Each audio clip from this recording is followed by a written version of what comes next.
Բարև ձեզ, դիտակետն ուղիղ եթերում է։ Այսօր դիտակետի տաղավարում են գտնվում իրավագիտության դոցենտ փաստաբան Գևորգ Պետրոսյանը եւ ՀՀԿ խորհրդի անդամ Վահե Մովսիսյանը։ Բարև ձեզ, պարոնայք, շնորհակալ եմ հրավերն ընդունելու համար։ Մեր շատ սիրելի հետևորդներին մաղթում եմ շատ հետաքրքիր դիտում, իսկ ինձ էլ համբերություն։ Սկսենք Քարոզ Արշավից եւ բանավեճից, կուզեմ այդ երկու թեման իրար միացնենք, ձեր կարծիքը լսենք, պարոն Պետրոսյան, 3 հանրային բանավեճ տեղի ունեցավ, վստահ եմ հետևել եք, ինչ տպավորություն եք ստացել այդ բանավեճից եւ արդյոք ինչ որ բովանդակային քննարկում տեղի ունեցավ թե ոչ։ Ուրեմն Նիկոլ Փաշինի ոչ մի ելույթ բովանդակային չի։ Դա չի վերաբերում մեր իրական կյանքի խնդիրներին։ Ինքը պարզապես ինքնավերարտադրողականության, ինքնավերարտադրման ֆունկցիա է իրականացնում։ Դա խայտառակություն էր ինքը, որ մասնակցեց։ Լրիվ խայտառակություն էր։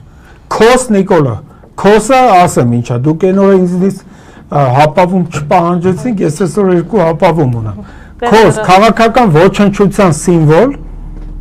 եւ քարջ Նիկոլ քաղաքական ռեպրեսիաների չեմպիոն։ Քրչ ու քոս Նիկոլը։ Նա խայտառակ եղավ։ Ես զարմանում եմ, այդ խայտառակվելու բան ցանկությունը, ինչ ասեմ, դա կներեք 1000 անգամ ներողություն եմ խնդրում։ Դա իր համար օրգազմ է, ինչա, որ անդադ ուզում է ապրի։ Ինքը հասկանում եք, հարգելի Վահե, ինքը հասկանում է, որ ասելիք չունի։ Դուք տեսել եք իր Քարոզ Արշավի ընթացքում ինքը մի հատ ծրագիր ներկայացնի։ Թողես այն նշանը կպցնի սրա նրա դոշին, ապուշ բերանը 3-6-ի վրա բացած մանգա, խնդա ու համարի, որ ինքը Քարոզ Արշավը։ Ես ներողություն եմ խնդրում, մի բան բաց թողեցիք, ինքը մեկ էլ ուտել է սիրում։ Կլուբնիկա ուտում, լափել, հա, դե հիմա լափելը ուրիշ է, ուտը մենք ենք։ Որտեւ եթե Քարոզ Արշավի ժամանակ ուտելիքը կորմը տեղը չլինի, պրոբլեմա տալի մոտը, հոգեվարքի մեջ անգնում ու մարդկանց հարցնում, բախի չեք զոհվել, որ սոված առնում աշկերի դեմը սևանում, հա, չի հասկանում ում ինչ հարցնի ու հայ կնոջը հարցնում է, թե խի չի զոհվել։ Անկախ նրանից այդ կինը Արցախից է եկել Վարդենիսից, թե ինչ որ այլ տեղանք։ Մի վերապահում անեմ, հարգելի Վահե, ինքը զոհվելը ճիշտ է ասում, որովհետև զոհվում են հերոսները։ Այ մեկը իրան հարց տա, իսկ դու չի չես սատկում։ Կարծում եմ ճնշող մեծամասնությունը Հայաստանի Հանրապետության կուզենար տեսներ այդ օրը, այդ պահը։ Այո, միանշանակ։ Քաղաքական իմաստով նկատի ունենք։ Ինքը եթե քաղաքական իմաստով սատկի, մեզ էլ շարունակությունը հետաքրքիր չի, որովհետև եթե ինքը քաղաքականապես սատկում է, բացառապես չի ունենում իշխանություն, ընդդիմությունն է հաղթում, որոնք հայրենասերներն են, ադրբեջանցիները ստեղից թողում գնում են փորուփոշման, ու մենք մեր հայրենակիցները բոլորս ազգովի սկսում ենք ծաղկեցնել, զարգացնել Հայաստանի Հանրապետությունը, ստեղծել անվտանգություն, ունենանք կայացած պետություն, որ կարողանանք աշխարհին ապացուցենք, որ մեր վարչապետը, ում Ալիևը անվանում էր հարբած ծաղրածու, էլ չկա, այսինքն կա մարդ, ով ներկայացնում է Հայաստանի Հանրապետության յուրաքանչյուր քաղաքացու շահը, անկախ նրանից ինքը Նիկոլ Փաշինյանի մեկ անգամ ընտրե, թե մի քանի անգամ։ Եղբայր ջան, մի մարդ, որ նամուս պատիվ ունենա, ոնց կարա գնա իրան հարբեցող ծաղրածու անվանողի հետ ձեռը ձեռին տա։ Ասում է կառուցողական է Ալիևը։ Հետո առաջարկում էր սուրճ խմել, չէ՞, Ալիևն էլ ասեց գնա գնա։ Ես այդպիսի մարդկանց բացարձակապես չեմ ընդունում, դրանք անինքնասեր կենդանիներ են, երկոտանիներ են, Նիկոլը եւ իր նմանները, որ մեկը մեկին ասի հարբեցող ծաղրածու ու դու գնաս նրա ձեռը բռնես։ Էս ի՞նչ է նշանակում։ Այսինքն դու բարոյականության հետ լրիվ իծնե վերջնահաշվարկ կատարած անձնավորություն ես։ Ուստեղ կարևորը իրա, Վահե ջան, իրա նպատակը, եղբայր ջան, սեփական իշխանությունը ամեն գնով պահելն է։ Նա ուրիշ խնդիր չի իրականացնում։ Ինքը պատրաստ է զոհաբերի անգամ Սյունիքը, Գեղարքունիքը, անգամ պատրաստ է զոհաբերի, չգիտեմ, Ալենին, Արարատ Միրզոյանին, իդե պետք է Արարատ Միրզոյանին հիշացնենք, նախ անունը փոխի, որ Արարատի կողմ չնայ։ Մեկ էլ Արաբատ Միրզոյան, այո, Արաբատ Միրզոյան, մեկ էլ չմոռանա, որ ազգային ժողովում 20 թվականի պատերազմից հետո նոյեմբերի 9-ի գիշերը ավելի ուղիղ հիշացնեմ Նիկոլը զոհաբերեց Արաբատ Միրզոյանին լավա որ սաղ մնաց չէ հիմա այդ նույն զոհաբերության ինքը պատրաստ է որտեվ իր համար աթոռը ընտանիքից հայրենիքից ու ամեն ինչից կարևոր է ինքը պատրաստ անգամ իր սեփական որդուն ոնց որ քաչալացրել էր ուղարկել էր Ադրբեջանի Հանրապետություն իր ընդունած Ադրբեջանի Հանրապետություն որ ծառայի ում դեմ կռվի դեռ པարզ չի Оказывается Արցախ Ադրբեջանի մաս էր, այն էլ 96 թվականին, ըստ Նիկոլ Փաշինյանի։ Եվ իր Ադրբեջանի երկրում ծառայում էր։ Իր տղեն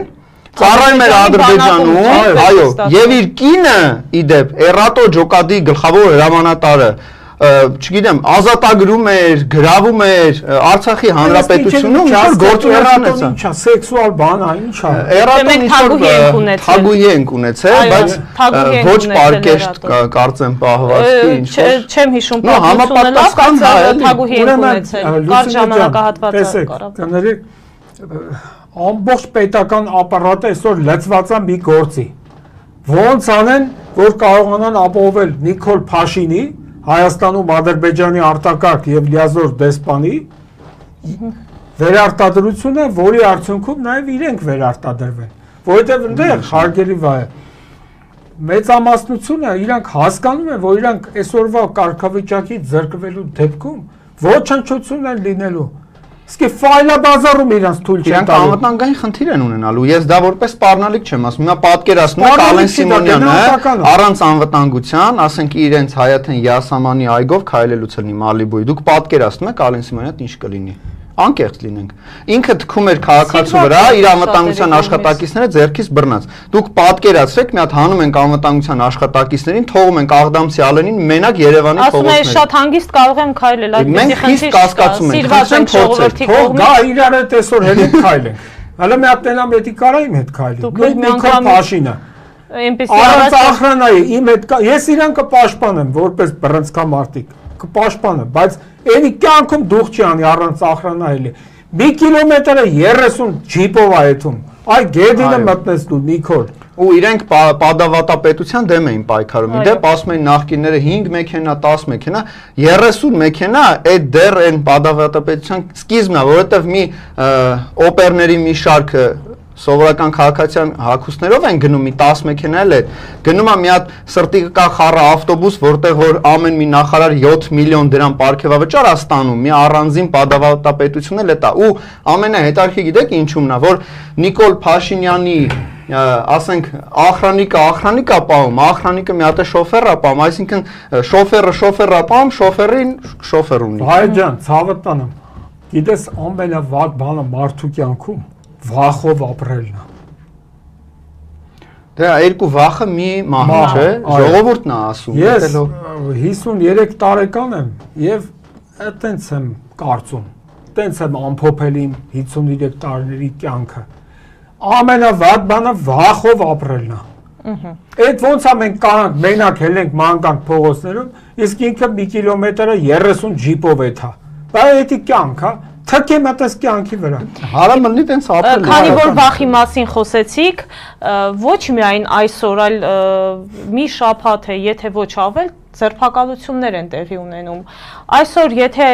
Վահե, խնդրում եմ թվերին, եթե ավել 200 անձի հստակեցնել, սկսենք Արմեն Աշոտյանից, ուրեմն Արմեն Աշոտյանին այսօր առավոտյան ձերբակալել են, ինչպես Արմեն Աշոտյանը ԴՀԿ փոխնախագահ մեծամասնությունը ճանաչում է։ Պաշտոնական լիազորությունների չարաշահման մեջ։ Պաշտոնական լիազորությունների չարաշահում 2009 թվականի ու ինչ որ ռեկտորի հետ կապված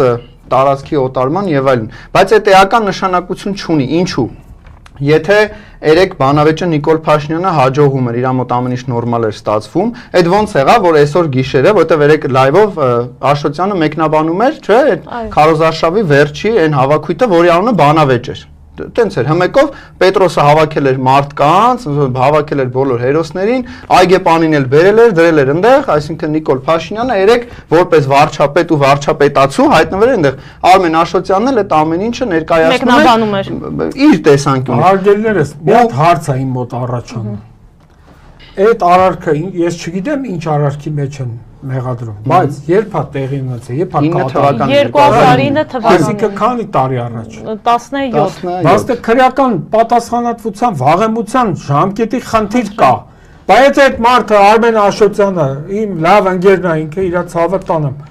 եթե այդ մարդը հանցագործեր մինչև հիմա ինչ էի, բա մեր ասածը այն է, որ լավ 3 բանավեճներ, վաղը չեմ իսօր ընտրություններն է, քնից զարթնեցիր, հոպ հիշեցիր, որ Արմեն Աշոտյանի հետ կապված խնդիր կա, դա մեկ, երկրորդ, այս մեր երկիրը, որ կա Նիկոլ Փաշինյանից առաջ ստեղծված, կա օրենքներ, սահմանադրությունով եւ օրենքներով տրված արդարադատություն եւ արդարադատության նախարարություն, չէ՞, կա հստակ պահանջ օրենքի, որով որ կարող են Արմեն Աշոտյանին կանչեն, ձերբակալեն եւ այլն։ Այդ ոնց է ալնում, որ ոչ միայն Արմեն Աշոտյանին, այլ ընդհանրապես Նիկոլ Փաշինյանը ասում է, գիտեք ինչ կա, իր քարոզարշավի շրջանակներում մարզերից մեկում ասում է պայմանականորեն Անդրանիկ Թևանյան ազգի դավաճանա 24 ժամ հետո Անդրանիկ Թևանյանն ասում է ախպեր ուր եք եկեք ինձ տարեք Նիկոլն ասում է որ ինձ պիտի գաք տանեք հիմա Նիկոլն է որոշում այդ օրենքները թե Հայաստանի Հանրապետության Սահմանադրությունը Եղբայր ջան ներողություն հա իհարկե շարունակեք Նիկոլը թքած ունի սահմանադրության վրա փաստ այսօր դե նյութային 3 չեմ այսօր հրապարակել որ դատախազությունը ֆիքսել է որ հանցակազմ չկա Նիկոլ Փաշինյանի հետ հայտարարությունների մեջ կտապալեմ, կոչնչացնեմ, կզսնեմ, ամոթա դատախազություն, Վարդապետյան Աննա, գլխավոր դատախազ։ Այդ ձեր ուսանողն է եղել, չէ՞։ Հա, չեմ ուզում տիկին ասեմ, իմ ուսանողուին է եղել։ Ամոթ ունեցեք դուք, այդ ինչ է նշանակում։ Այսինքն, սրանք չեն կարդում օրենքները, Սահմանադրության 162-րդ հոդվածի եւ դատական օրենսգիր 20-րական օրենքի 6-րդ հոդվածի համաձայն Հայաստանում արդարադատություն իրականացնում են միայն դատարանները։ Իսկ այսօր դատախազությունը ստանձնել է դատարանի գործառույթ։ Ես ներողություն ըստ էության կներեք հարգելի վայր։ Ըստ էության դատախազությունը այսօր դատական գործառույթ է իրականացնում։ Չունենալով դրա իրավունք, ասում է անմեղ է, չկա տես հանցակաց։ Ոչ չկա։ Հիմա ես ու դուք, որ հիմա հենց հիմա ասենք Նիկոլ քեզի սատկացնելու եմ, մի ժամ հետո հետևներից գալու։ Չենք հասնի ավարտել երկերը։ Հա գնաց Սահմանադրության 28 հոդվածը համաձայն որի բոլորը հավասար են օրենքի առաջ։ Բայց եթե հավասար են օրենքի առաջ, այդ ինչ խտրական է։ Երեք հանրային բանավեճի ժամանակ Փաշինյանն ասաց, որ Սամվել Կարապետյանը իհարկե չի կարող լինել։ Տեսեք, ասում է չի կարող լինել վարչապետ, բացի դրանից էլ ինքը երկրից չի կարող դուրս գալ մոտակա ժամանակներս, եթե ոչ տարիներս։ Այսինքն ինքը արդեն որոշում է կայացրել դատարանի փոխարեն։ Կարող ենք այդպես ասել։ Իհարկե կարող ենք եւ ինքը ի սկզբանե կանխորոշում է կենտրոնական ընտրական հանձնաժողովի գալիք որոշումները հավանական դատական վեճերի ընթացքը ինքը դրանով է զբաղված։ Ինքը զբաղված է Նիկոլ Փաշինյանը, լսի այդ տղա։ Բան սահմանադրական կարգի տապալման հոդված են քրեական օրենսգրքի 420 հոդվածը հերիքա շալակես, արա։ 10-ից 15 տարի ազատազրկում, դու պատկերացնում ես դու մի օր հայտնվես Բերթում քո վիճակը։ Նա ինչ իրավունք ունի նման բաներ հայտարարել։ Իրականացնել արդարադատություն, գործադիր իշխանության ղեկավարը, Սահմանադրության 5-րդ հոդվածը տարանջատում է օրենսդիր, գործադիր, դատական իշխանության մարմինների լիազորությունը։ Դու ինչ գործ ունես խառնվես արդարադատությանը։ Բայց Նիկոլ Փաշինյանը ներողություն եմ խնդրում, ասում էր, որ կա Հայաստանում դատավոր, որի մասը չի անի։ Հիմա դա եւս հանցագործության մասին սահմանադրական կարգի տապալում է 420 հոդված։ Այս մարդը հերիք չի, հայ չի, մի հատ էլ մեր հայերի օրենքները եկել է տապալում է, խանգարում է, խայտարակում է մեզի, մեր ռեսպուբլիկան, այսպես կոչված, այս մեր գյոզալ երկիրը, որ 30 տարի հաղթած, Ալիևին կզծրած, 16 թվականին ասում էր ինձ փակ դռների հետևում ճնշում են, այն ակլոր Ալիևին, որ հիմա այս ծաղրացուին ասում է հարբած ծաղրացու, ինքն է, չի ասում, բա այդ նույն Ալիևին նենց էին ճնշել, գնացել էր երրորդ երկիր Ռուսաստանի Դաշնություն, ասում էր ինձ փակ դռների հետևում ճնշում են, սպասից է, պամագից է, այդ ոնց եղավ, բայց այդ ամեն ինչը սենց արագ շրջադարձ ունեցավ։ Ուրեմն հարգելի վայր, ես խղճում եմ այն ապիկարներին, ովքեր պաշտոնը պահպանելու նպատակով ընկել են Նիկոլ Փաշինյանի կամայականությունները հիմնավորելու հետևից։ Այն Վահագն Ալեքսանյանը որ կա։ Այն Վարազի արտաքինով երկու տանին։ Հիմա Նիհարը մի փոքր գեղեցկացել է ասում։ Դա մեկը Վարազի նման։ Նիհար Վարազը լալու։ Հա։ Չեմ տեսել։ Ուրեմն դու ով ես այդ տղա, լսի է։ Դու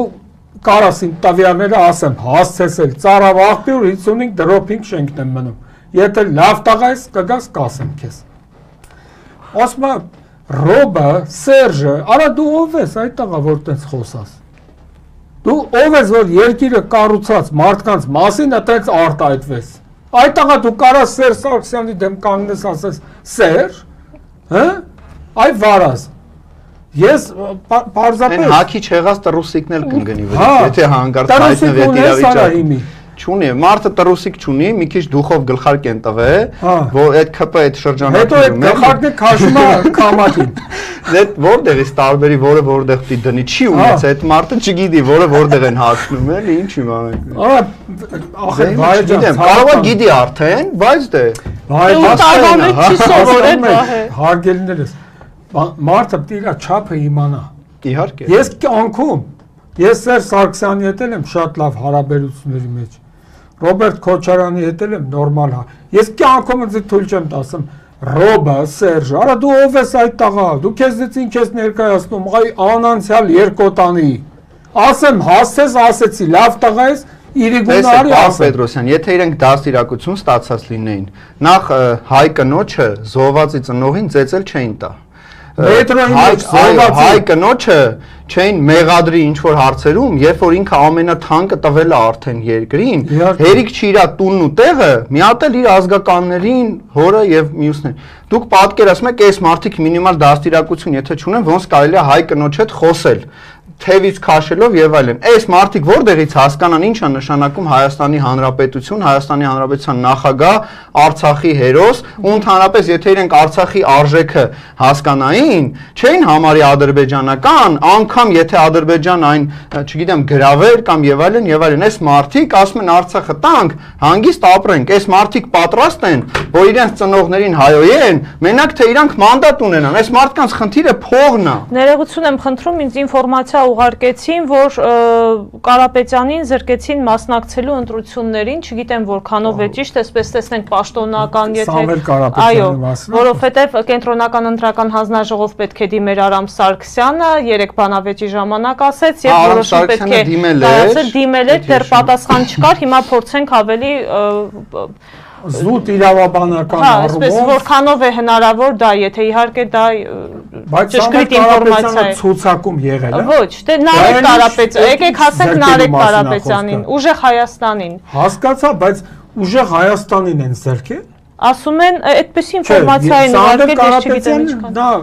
չունի այս պահին ընտրվելու իրավունք չի։ Այո։ Պետք է զրկեին Նարեկ Կարապետյանին, որտեղ առաջի համար Նարեկ Կարապետյանը զրկվելու եւ քաղաքացիություն ունի եւ գիտեմ դա որքանով է,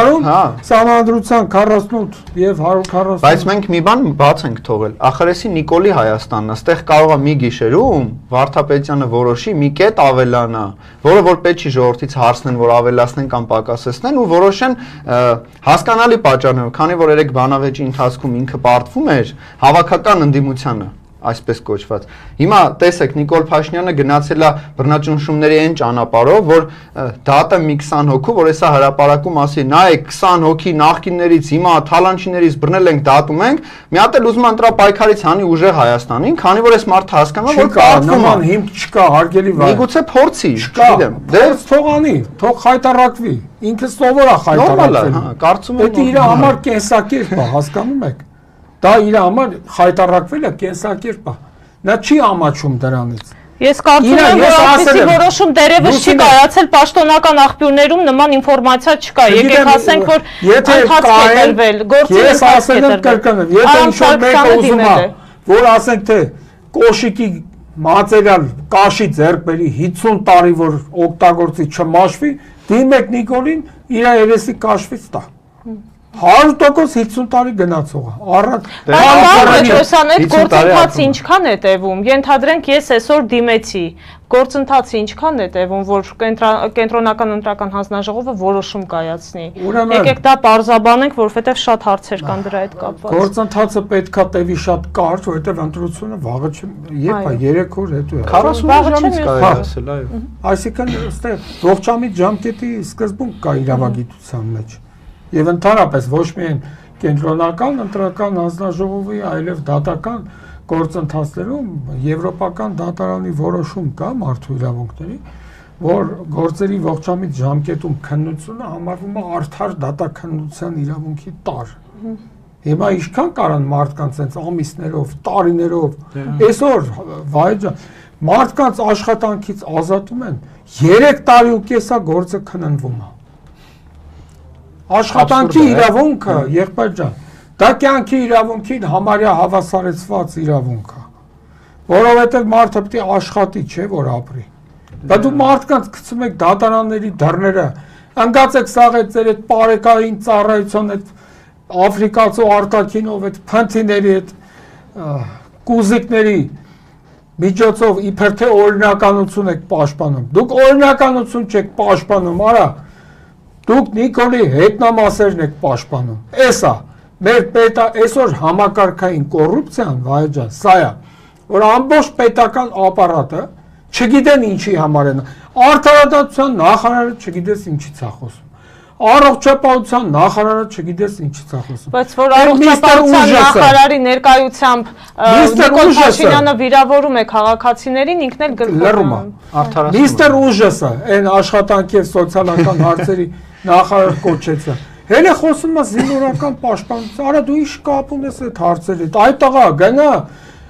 նախարարության 2018 թվականի հունիսի 11-ի թիվ 700 էլ որոշմամբ հաստատված կանոնադրությունը կարդա։ Այ անգարագետ։ Դու ինչ գործ ունես զինվորական հարցերի։ Վահե 25-օրյա հավաքների են հրավիրում այն մարդկանց, ովքեր Ռուսաստանի Դաշնությունից գալիս են եւ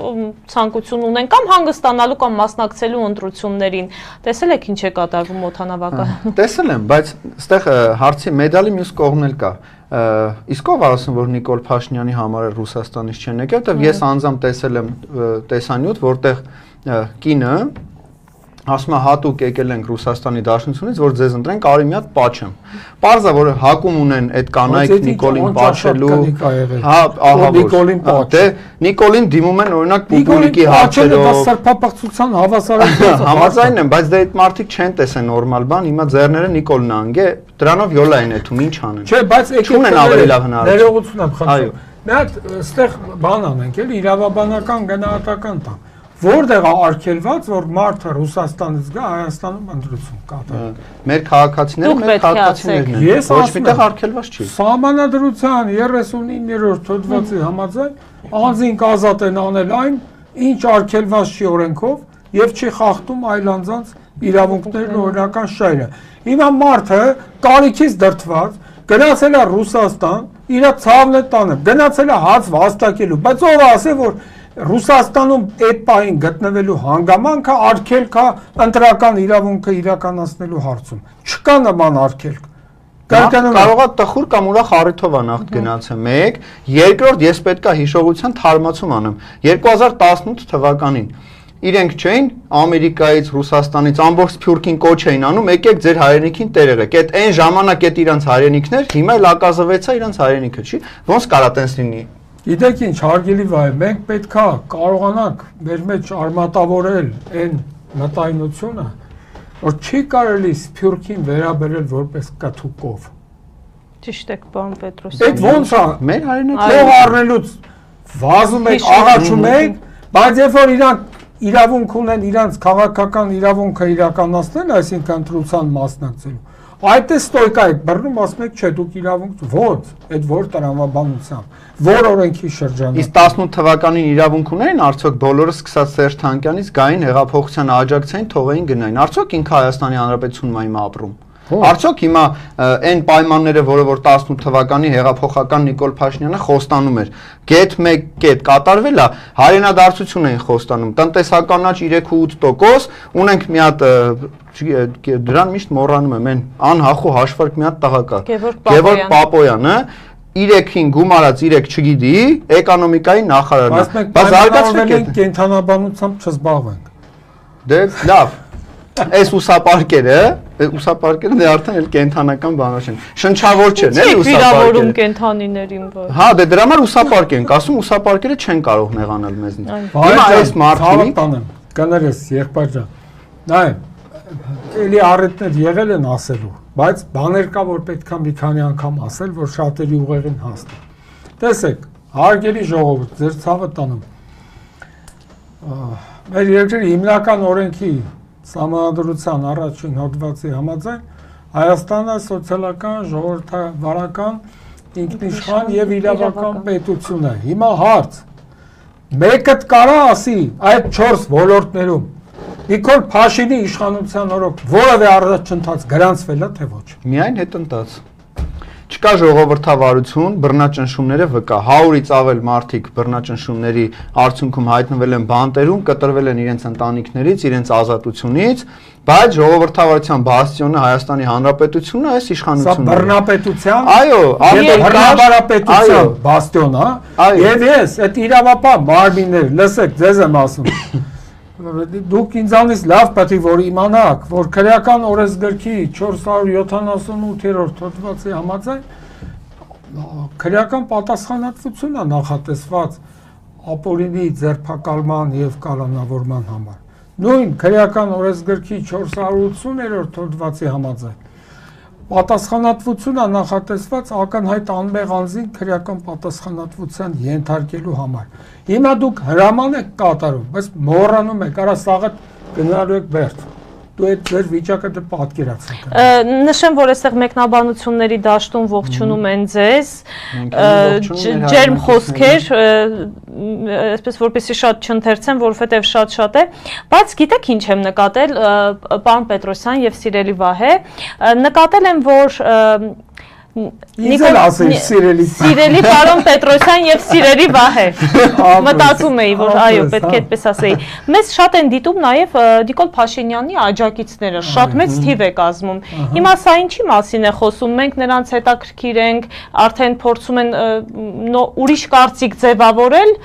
Չէ, իրանք ստատիստիկա է սա։ Փորձում են հակագրող ձեռնել։ Հա, գրում են Նիկոլ Թագավոր կամ վարչապետ։ Ոնց ինչքան գիտեմ մենք թագավորական երկրներ Բրուսլի Թագավորն եմ խոսում։ Նիկոլ Թագավոր։ Նիկոլի ծախեր ինչ Թագավոր, էլի անկեղծ։ Լավ։ Նիկոլը ես կներես վայել եմ։ Ներողություն, սա էլ պետք է կարդամ գրել են Լեննականցիկ ձեր ցավը տանեն։ Ես Լեննականցիկի ցավը տանենք իհարկե։ Լեննականը թասիբով, նամուսով ժողովուրդն իրանք խոսքը ասելու են ու ապտակելու են քաղաքական անպիտանություններին։ Լուսինե ջան, հասկանում ես, ախր այնքան բան կա ասելու, հիմա այնքան նյութ եմ առանձնացրել, չգիտեմ որ մեկն ասեն, որը բաց թողեն։ Բայց մի բան կա միայն, որ այդ հրաման կատարողները, ովքեր աշկերտները փակ հրաման են կատարում, իրանք թող հասկանան, որ իշխանության փոփոխության դեպքում իրանք կանգնելու են դատարանի առաջ։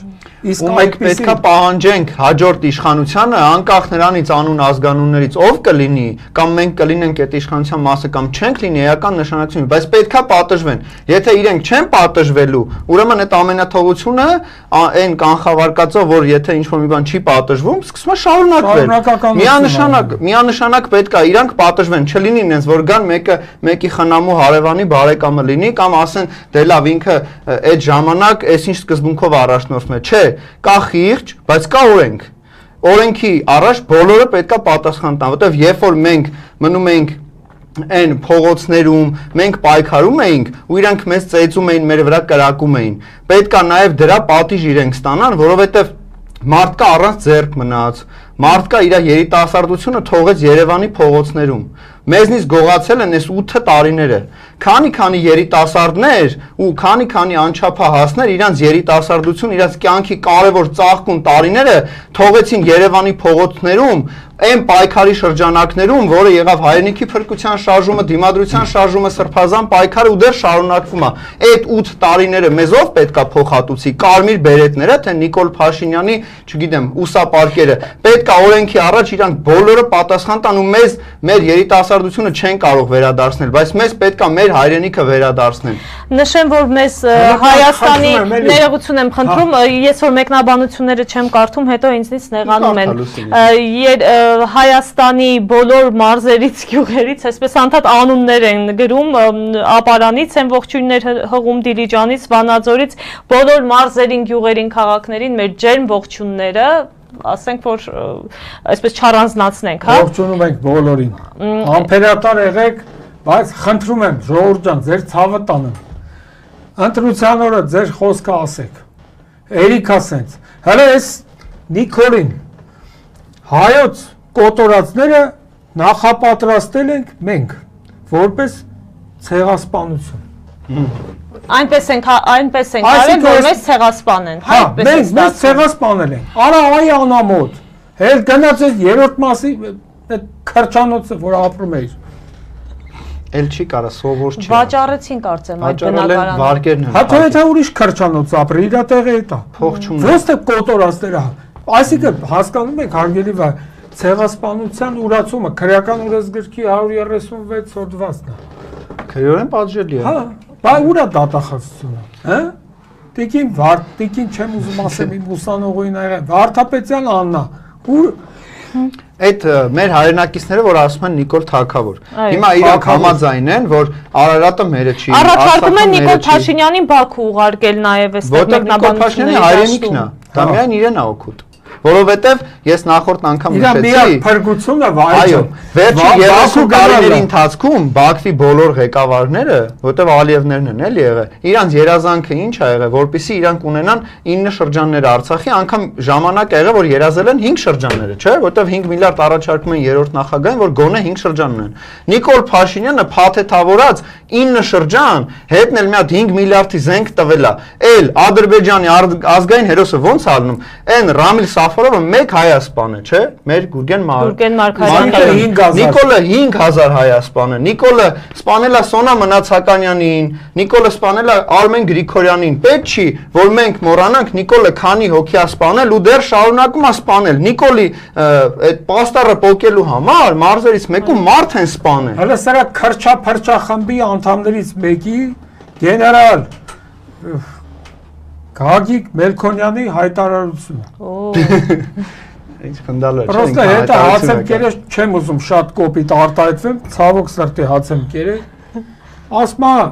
ինձ հետաքրքիր է ինչ եք զրուցել այդ ժամանակ, պարոն Պետրոսյան։ Լուսինե ջան, այդ ժամանակ այս խնդիրները չկար։ Հա, այն ժամանակ իրանք հայրենասերներ էին։ Հա։ Ուրեմն թեբա ասմա ծիրանն էլ բանը։ Ինչա, ջեմ կանեն կծախեն։ Չէ, արախ կանեն կծախեն։ Ոչինչ որ Ռուսաստանը չի առում։ Հələ սրանց տրամաբանությունը։ Ախր տեսեք։ Գիտեք, բաներ կա, որ պետք չէ մեկնաբանել։ Չէ, լավ, պետքա բացատրել, լավ։ Ծիրանի տարբեր տեսակներ կան։ Այդ տեսակներից շատերը կիլոն մոտավորապես 2000 դրամ եւ ավել գնում է էքսպորտ, չէ, որ թանկ է։ Բացատրում է մինիմալ էլի ժողովրդի լեզվով։ Կա ծիրան, որ 2000 դրամ է, ու կա ծիրան, որ 100 դրամ է։ 100 դրամանոց ծիրանով ընտիր արաղալնում, բայց այն 2000 դրամանոց ծիրանով մարդիկ իրանց ընտանիքն են պահում, կոմունալ են վճարում, իրանց վարկերն են վճարում եւ այլն։ Ու ամբողջ աշխարհը իմանում է, որ հայերը ընտիր ծիրան ունեն։ Հիմա այդ ընտիր ծիրանը, որ մնում է Հայաստանում, համ փողը չի գալի Հայաստան 1, երկրորդ ամբողջ աշխարհը, հա, չի իմանում, որ հայկական ծիրանը լավն է։ Ու տենց չեն իմանում հայկական կոնյակն է լավը, հայկական գինին է լավը։ Ու ամենակարևորը, որ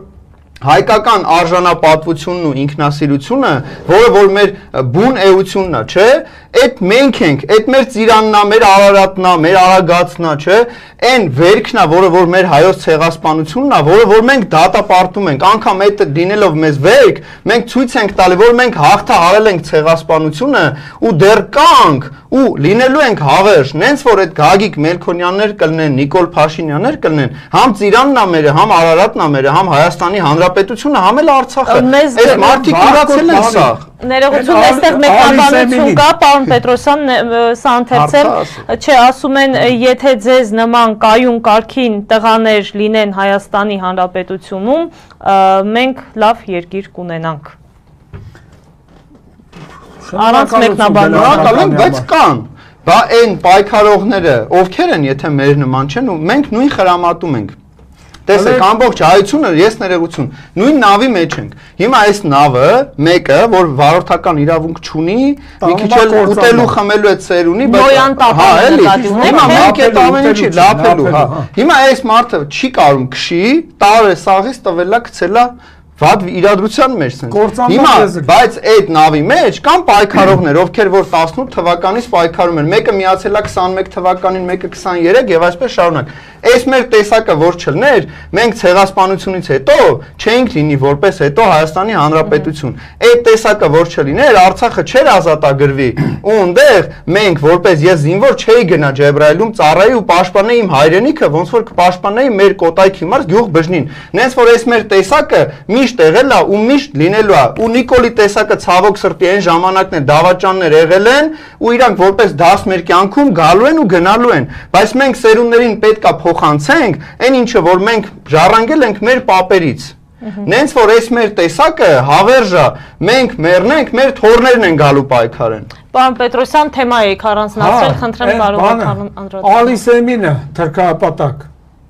Ազգային ժողովի ներողություն այն մարդու մասին է խոսքը, որ այսպես ձեռքով կանչում էր Նիկոլ Փաշինյանը իրեն ասում է։ Հա, այդ դրա մասին է, այդ երկոտանու մասին է խոսքը։ Ասում է հարմար առիթի դեպքում ես կայցել եմ Ադրբեջան։ Արա այդ վաղկոտ։ Հարմար առիթը որն արա, հետի կանոն կա, ծանոնդա, ինչ արա։ Արա դու ամոթ չունես այդտեղա։ Դու էլ այսօր գնա մեր ռազմագերիների հարցով զբաղվեք, արա։ Հենը ինգետ պարում է բանը, տաչիկա տալի, ենա վիդեո ինք, ծենա մոտոս կա։ Բերել են խաղաղություն, բայց չկա գերիների վերադարձ։ Եղբայրջան, խաղաղություն չկա, հարգելի վայր, ես ասել եմ, էլի եմ կրկնում, եթե ես քեզ ընդունում եմ որպես ինձ հարազատ, ես չեմ կարող քո երեխունի մոտ գերի պահեմ։ Դե միանշանակ։ Առավել ևս, եթե մենք անգամ հիմա մի գերի ունենք Բաքվում, ուրեմն խաղաղություն չկա, ինչ ուզում է հաչան։ Ասում է մի տարի է, արդեն մի քանի ամիս առաջ էր ասում, 9 ամիս է սահմանին կրակոց չկա, ես ձեզ խաղաղություն եմ բերել։ Այն օրը կրակոց եղել է։ Բայց տես հետաքրքիր է, կրակոցներ չկան, բայց օր չկա, երևի որ չլսենք զինվորի մահվան զոհի կամ ինչ որ ինքնասպանության։ Երևանի փողոցներում որ ամենաթողությունը մեկը մյուսին գյուլում է, այն մեկը նարկոտիկից մեռնում է, դա սպանություն չի։ Բայց ով դրանով զբաղվի։ Թմրանյութերի տարածումը 6000%-ով ավելացել է վերջի 8 տարիների ընթացքում։ Ես չեմ ասում այդ չարիք այն ժամանակ չկար, բայց այս Telegram կանալների ու այս ամեն ինչի մեջ, այս ամենաթաղության մեջ արդեն պատրուլն է տանում էդի բաժանում։ Կարող է բացահայտված դեպքեր չկա, էդ էլ ենք հորինում։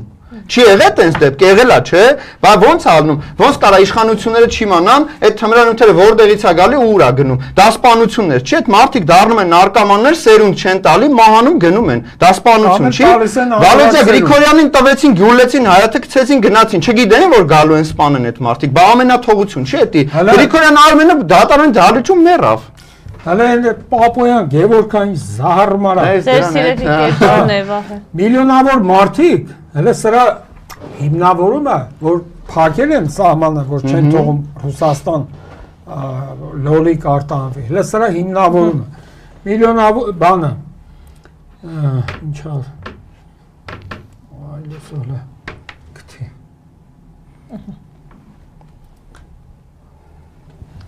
Պարոն Պետրոսյան, հիմա այսպես փորձենք։ Ասма միլիոնավոր մարդիկ կունենան։ Չէ, կիսատ է, երևի այսպես ամբողջականը չի երևում։ Էժան գնով լոլիկ գնելու հնարավորություն։ Հələ սրանց Անգրագիտություն։ Ասենք, չէ, անգրագիտություն չի, սա հայրենադավությունն է, վայ ջան։ Այսինքն ինչ է նշանակում գլուխ գովալ, որ կարան լոլիկ ծախեն էժան գնով։ Մենք կարևոր այդ լոլիկ արտադրողի եկամուտները։ Ալեն Սիմոնյանն ասում էր ադրբեջանցիների հետ առևտուր ենք անելու ծապ տվեք, հիշում եք։ Ինչ ենք ծախելու ադրբեջանցիների վրա։ Մեր հայրենիքը երևի մաս-մաս։ Այսինքն Սյունիքից մի գյուղ, հա, Տավուշից մի գյուղ, Գեղարքունիքից մի գյուղ, այդ առևտուր։ Ոչ, մեր սուվերեն տարածքից ոչ մի հատված Ադրբեջանին չեն զիջել։ Նիկոլ Փաշինյանը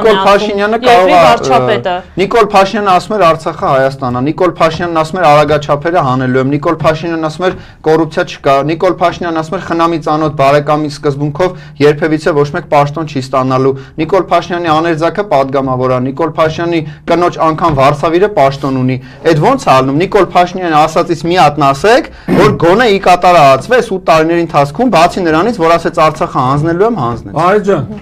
ուրեմն լսրա բանն էլի, կադաստրի թղթով Նիկոլն ասում, հաստատված պետություն պետք է փոխանցենք մեր երեխեքին։ Արա նախ թուղթը այդտեղա, լսի Նիկոլ, զուգարանում ալում, արա։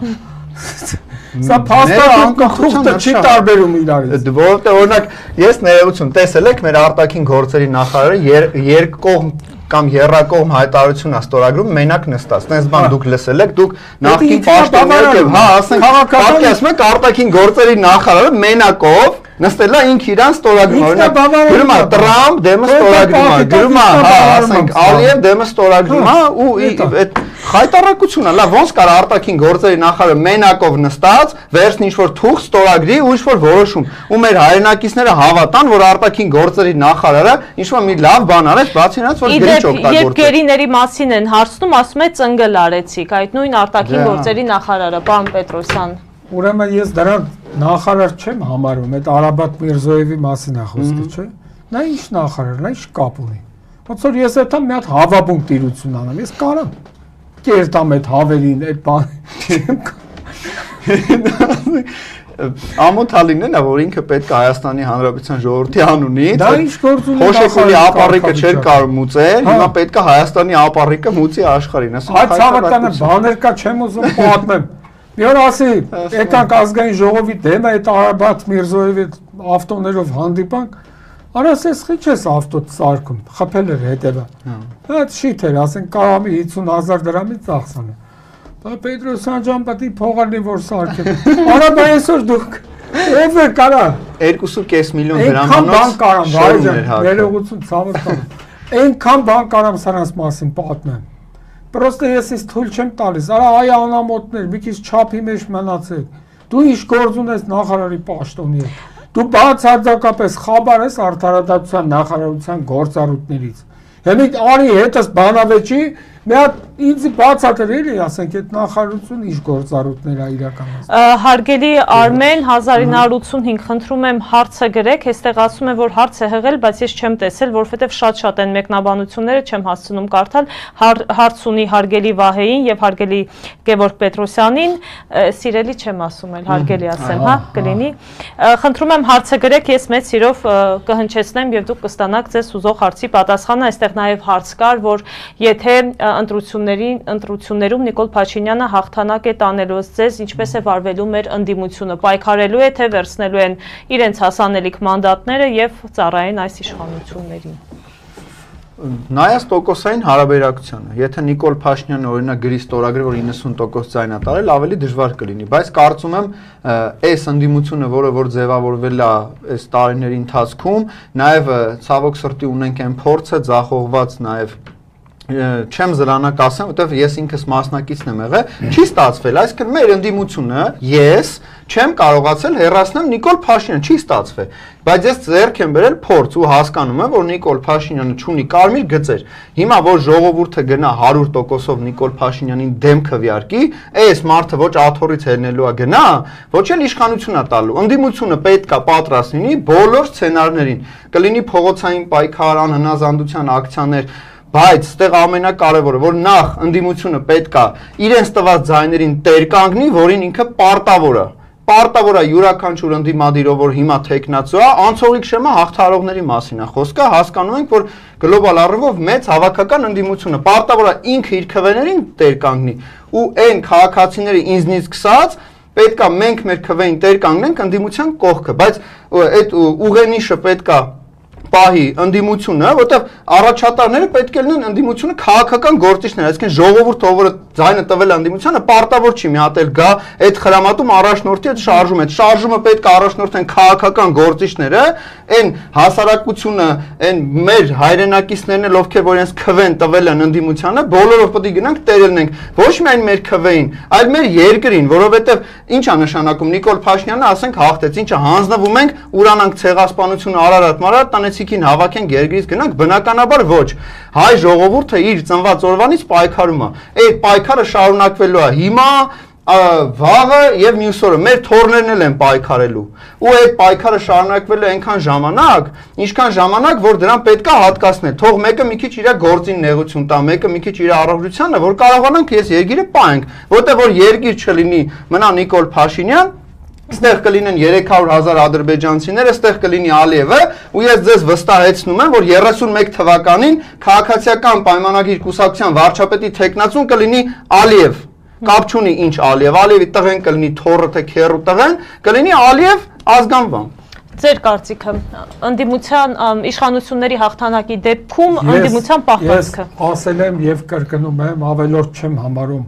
Բաներ կա, որ պետք է մի քանի անգամ ասել։ Մեր երկիրը կործանում է ստախոսությունը, սուտը, այսինքն հրապարակային ստերը, պետական պաշտոնյաների, մորթապաշտությունը, որ հրամանակ կատարում ենք, այդ է կործանում։ Պետք է վեր կանգնել դրանից։ Ես այն ժամանակ, որ ազգային ժողովի պատգամավոր էի, ներկայացրեցի օրինագիծ հրապարակային ստախոսության համար պետական բարձրաստիճան պաշտոնյաներին քրեական պատասխանատվության ենթարկելու մասին։ Այսօր որ ելում ասում են 240,000 աշխատատեղ է ստեղծվել։ Ստի Երնանից եմ արա։ Բա ուրա, բայց որ այդ աշխատատեղերը ստեղծվել են, բախիա ժողովուրդը արտագաղթում։ Խիա արտագաղթի չափ։ Այսօր Վահե ջան, հարգելիս մարդու համար իր հայրենիքը, իր ունեցած, ասենք, տունը, գերեզմանները հարազատների թանկ են, մարդը Լենորից չի գնում Հայաստանից, այդ թաքեն ձեր երեսին, մարդը նեղված է, որ գնում է, ոչ մեկ չի ուզում իր տունը, դուրը փագի ելի եթե ես որ քուչեկը արտասահմանի ման գա։ Այսօր էտա ճշմարտությունը։ Միանշանակ ես համաձայն եմ։ Ես պետք է այս հարցը հնչեցնեմ, որովհետև մեր հարգելի հետևորդը մի քանի անգամ գրել է 2021 թվականին Սյունիքում Սյունյաց ողջույնների վերաբերյալ տասնյակ մեր ընկերների նկատմամբ թրքահպատակ Նիկոլի հրահանգով բոլոր տղերքի նկատմամբ ապօրինի շինծու քրեական գործեր են կարել մինչև այսօրին չեք կարծում։ Ինչ կլինի մեր ընկերների ճակատագիրը, իսկ այն, որ ես վստահ եմ, միանշանակ այս ընտրություններում հաղթելու է հավաքական ընդդիմությունը, դա լինելու է 65%։ Բայց եկեք այդ գործերի հետ կապված։ Մեր հարգելի ընդդիմադիր քաղաքական ուժերի ղեկավարներին Ռոբերտ Քոչարյանին, դե Սամվել Կարապետյանը պարզա ես իրեն եմ աջակցելու, Սամվել Կարապետյանին, Գագիկ Ծառուկյանին, Արման Թաթոյանին եւ նաեւ ով որ համակրում է դոկ կուսակցությանը նաեւ իրանց խնդրում եմ գնացեք ձեր ձայնը իրացրեք կենսագործեք որովհետեւ չգնալու դեպքում դուք փաստորեն անուղղակիորեն գուցեև ներքին ցանկություն չունենալով բայց անուղղակիորեն աջակցում եք Նիկոլ Փաշինին իսկ Նիկոլ Փաշինի հաղթանակը դա նշանակում է Թուրքիի հաղթանակը հայի նկատմամբ Թուրքերի առավելությունը հաղթանակը հայի նկատմամբ բա մենք այդ ազգն ենք որտես բան թույլ տանք մեզ երբեք թուրքերը չեն հաղթելի դեպոսը հիմա մեզ ցեղասպանել են կոտորել պոտենցիալ հաղթող բայց մեկը չեն հաղթել Նիկոլը եթե ընտրվեց Վահե ջան Նիկոլը եթե վերընտրվեց վերարտադրվեց Հայաստանը թրքացվելու է Դրա բոլոր ապացույցները արդեն կան։ Բոլոր նախադրյալները անգամ կա։ Ինքը ասում է մեր ռազմավարական դաշնակիցը հեչ, մեր հարևան ցեղասպան Թուրքիան մեջ։ Մարդ եթե կանգնի, Երբաջան, եթե կանգնում ասում է հայկական կոտորածները մենք ենք կազմակերպել։ Նիկոլից ինչ եք ուզում, ժողովուրդ։ Դուք ինչքան դժվար է, ես Վահե ջան ոչ մի ցուցակում ոչ կամ, ոչ ուզում եմ պաշտոն զբաղեցնեմ, ես այտենց անձնական խնդիր չունեմ։ Մեր խնդիրը մեր հայրենիքը պահպանելն է։ Երկրի պաշտպանությունն է, պետության փրկությունն է կործանումից։ Մի մարդ որ կանգնի ասի հայկական կոտորածներ, այսինքն երրորդը վեկալում է իր վրա։ Ցեղասպանության ուրացման հանցակազմն է, քրեական օրենսգրքի եմ ասում, 136 հոդված։ Այս սրանից հետո ոնց կարելի է գնալ նրան ձայն տալ։ Մի օր էլ կասի եկեք մի մարզտանք, որ փոխհատուցենք թուրքերին։ Ես խնդրում եմ մեր բոլոր ընդդիմադիր գործիչներին, նորից եմ ասում, Ռոբերտ Քոչարյանին, Գագիկ Ծառուկյանին, Սամվել Կարապետյանին, բոլորին խնդրում եմ թախանձագին միավորվեք։ Էս է փրկությունը։ Հարցին անդրադառնալով ասեմ։ Հարցին անդրադառնանք, նաև բանավեճի հետ կապված տպավորությունները, կարծես թե այսպես շատ չխոսեցինք երեկվա հանրային բանավեճից, ուզում եք հարցին անդրադարձեք, հետո նոր Մեր քաղաքացու հարցին ամբողջական պատասխանը նախ քանի որ 21 թվական ընդդիմությունը էականորեն հիմա ավելի ուժեղ է, արդեն նշեցի ինչի արդյունքում ունենք փորձ եւ այլն, այդ ձախողումները մեզ նաև սովորացրել են մի շարք հաջողությունների գրավականը որտեղ է թաքնված, դա մեկ։ Դա միասնականությունն է, բոլորս գիտենք, բայց այդ միասնականությունը պետք է դրսևորվի եւ ընտրություններում եւ փողոցում, հասկանալի պատճառով երկու կոմպոնենտ է։ Ինչ վերաբերում է Սյունյաց ողջունների, մենք բոլորս համաձայն ենք մեր եղբայրների հետ, որ ինչ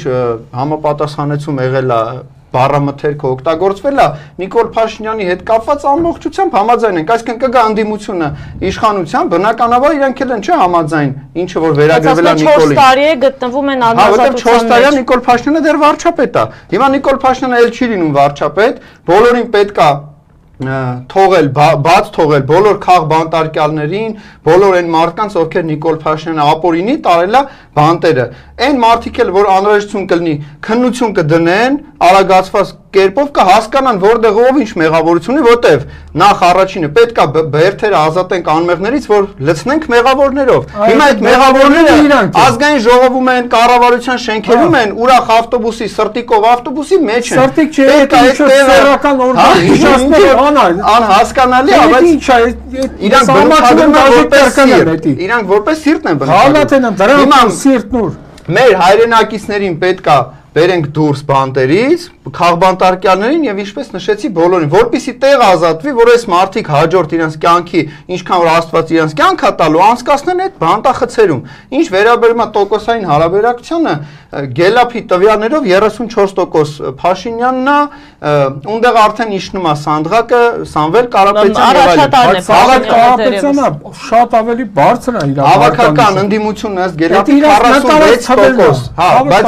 անկախ այն արդյունքից, որը որ կլինի, բնականաբար կխոսենք փաստերով արդեն ամսի 8-ին, բայց այնուամենայնիվ անգամ 46%-ի պարագայում, եթե հաշվի առնենք այն փոշիացած ձայները, որը որ հաջորդականությամբ իջնում, այնտեղ Սամվել Կարապետյանին ահագին ձայն է մնալու։ Այսինքն իրենք կարողանալու են գոնե ճիշտ պայքարի արդյունքում, եթե չլինեն ինչ որ ֆորս մաժորներ, ինչ որ մի ընդդիմադիր չորոշի, որ ինքը էլ ընդդիմադիր չի, բոլորը միասնականություն եթե դրսևորեն, մենք եւ փողոցում տեր կկանգնենք մեր ձայնին, եւ քվյա թերթիկի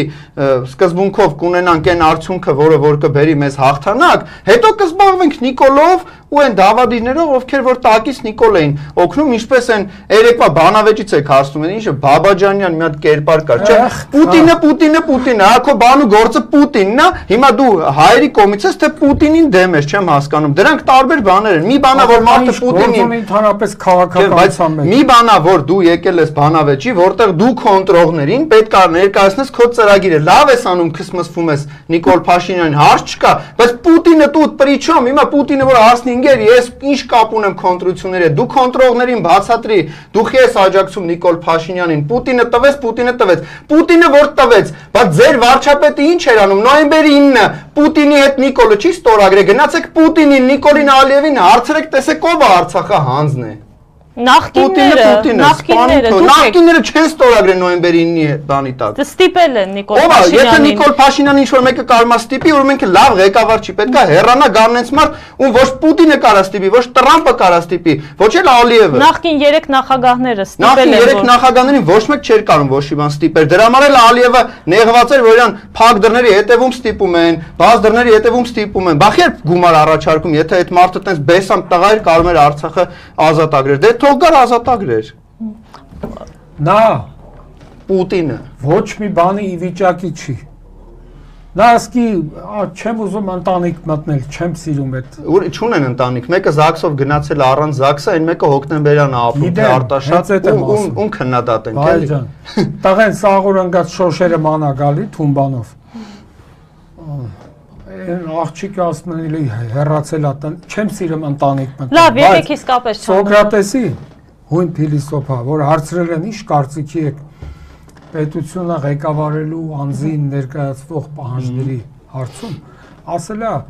պետությունը կարող է ղեկավարել այն մարդը, որը կարողանում է ընտանիք ղեկավարել։ Նշանակում։ Այս պահին չկա այդ բանը։ Հետևաբար մենք պետք է հրաժեշտ տանք Նիկոլին, երկոտանուն,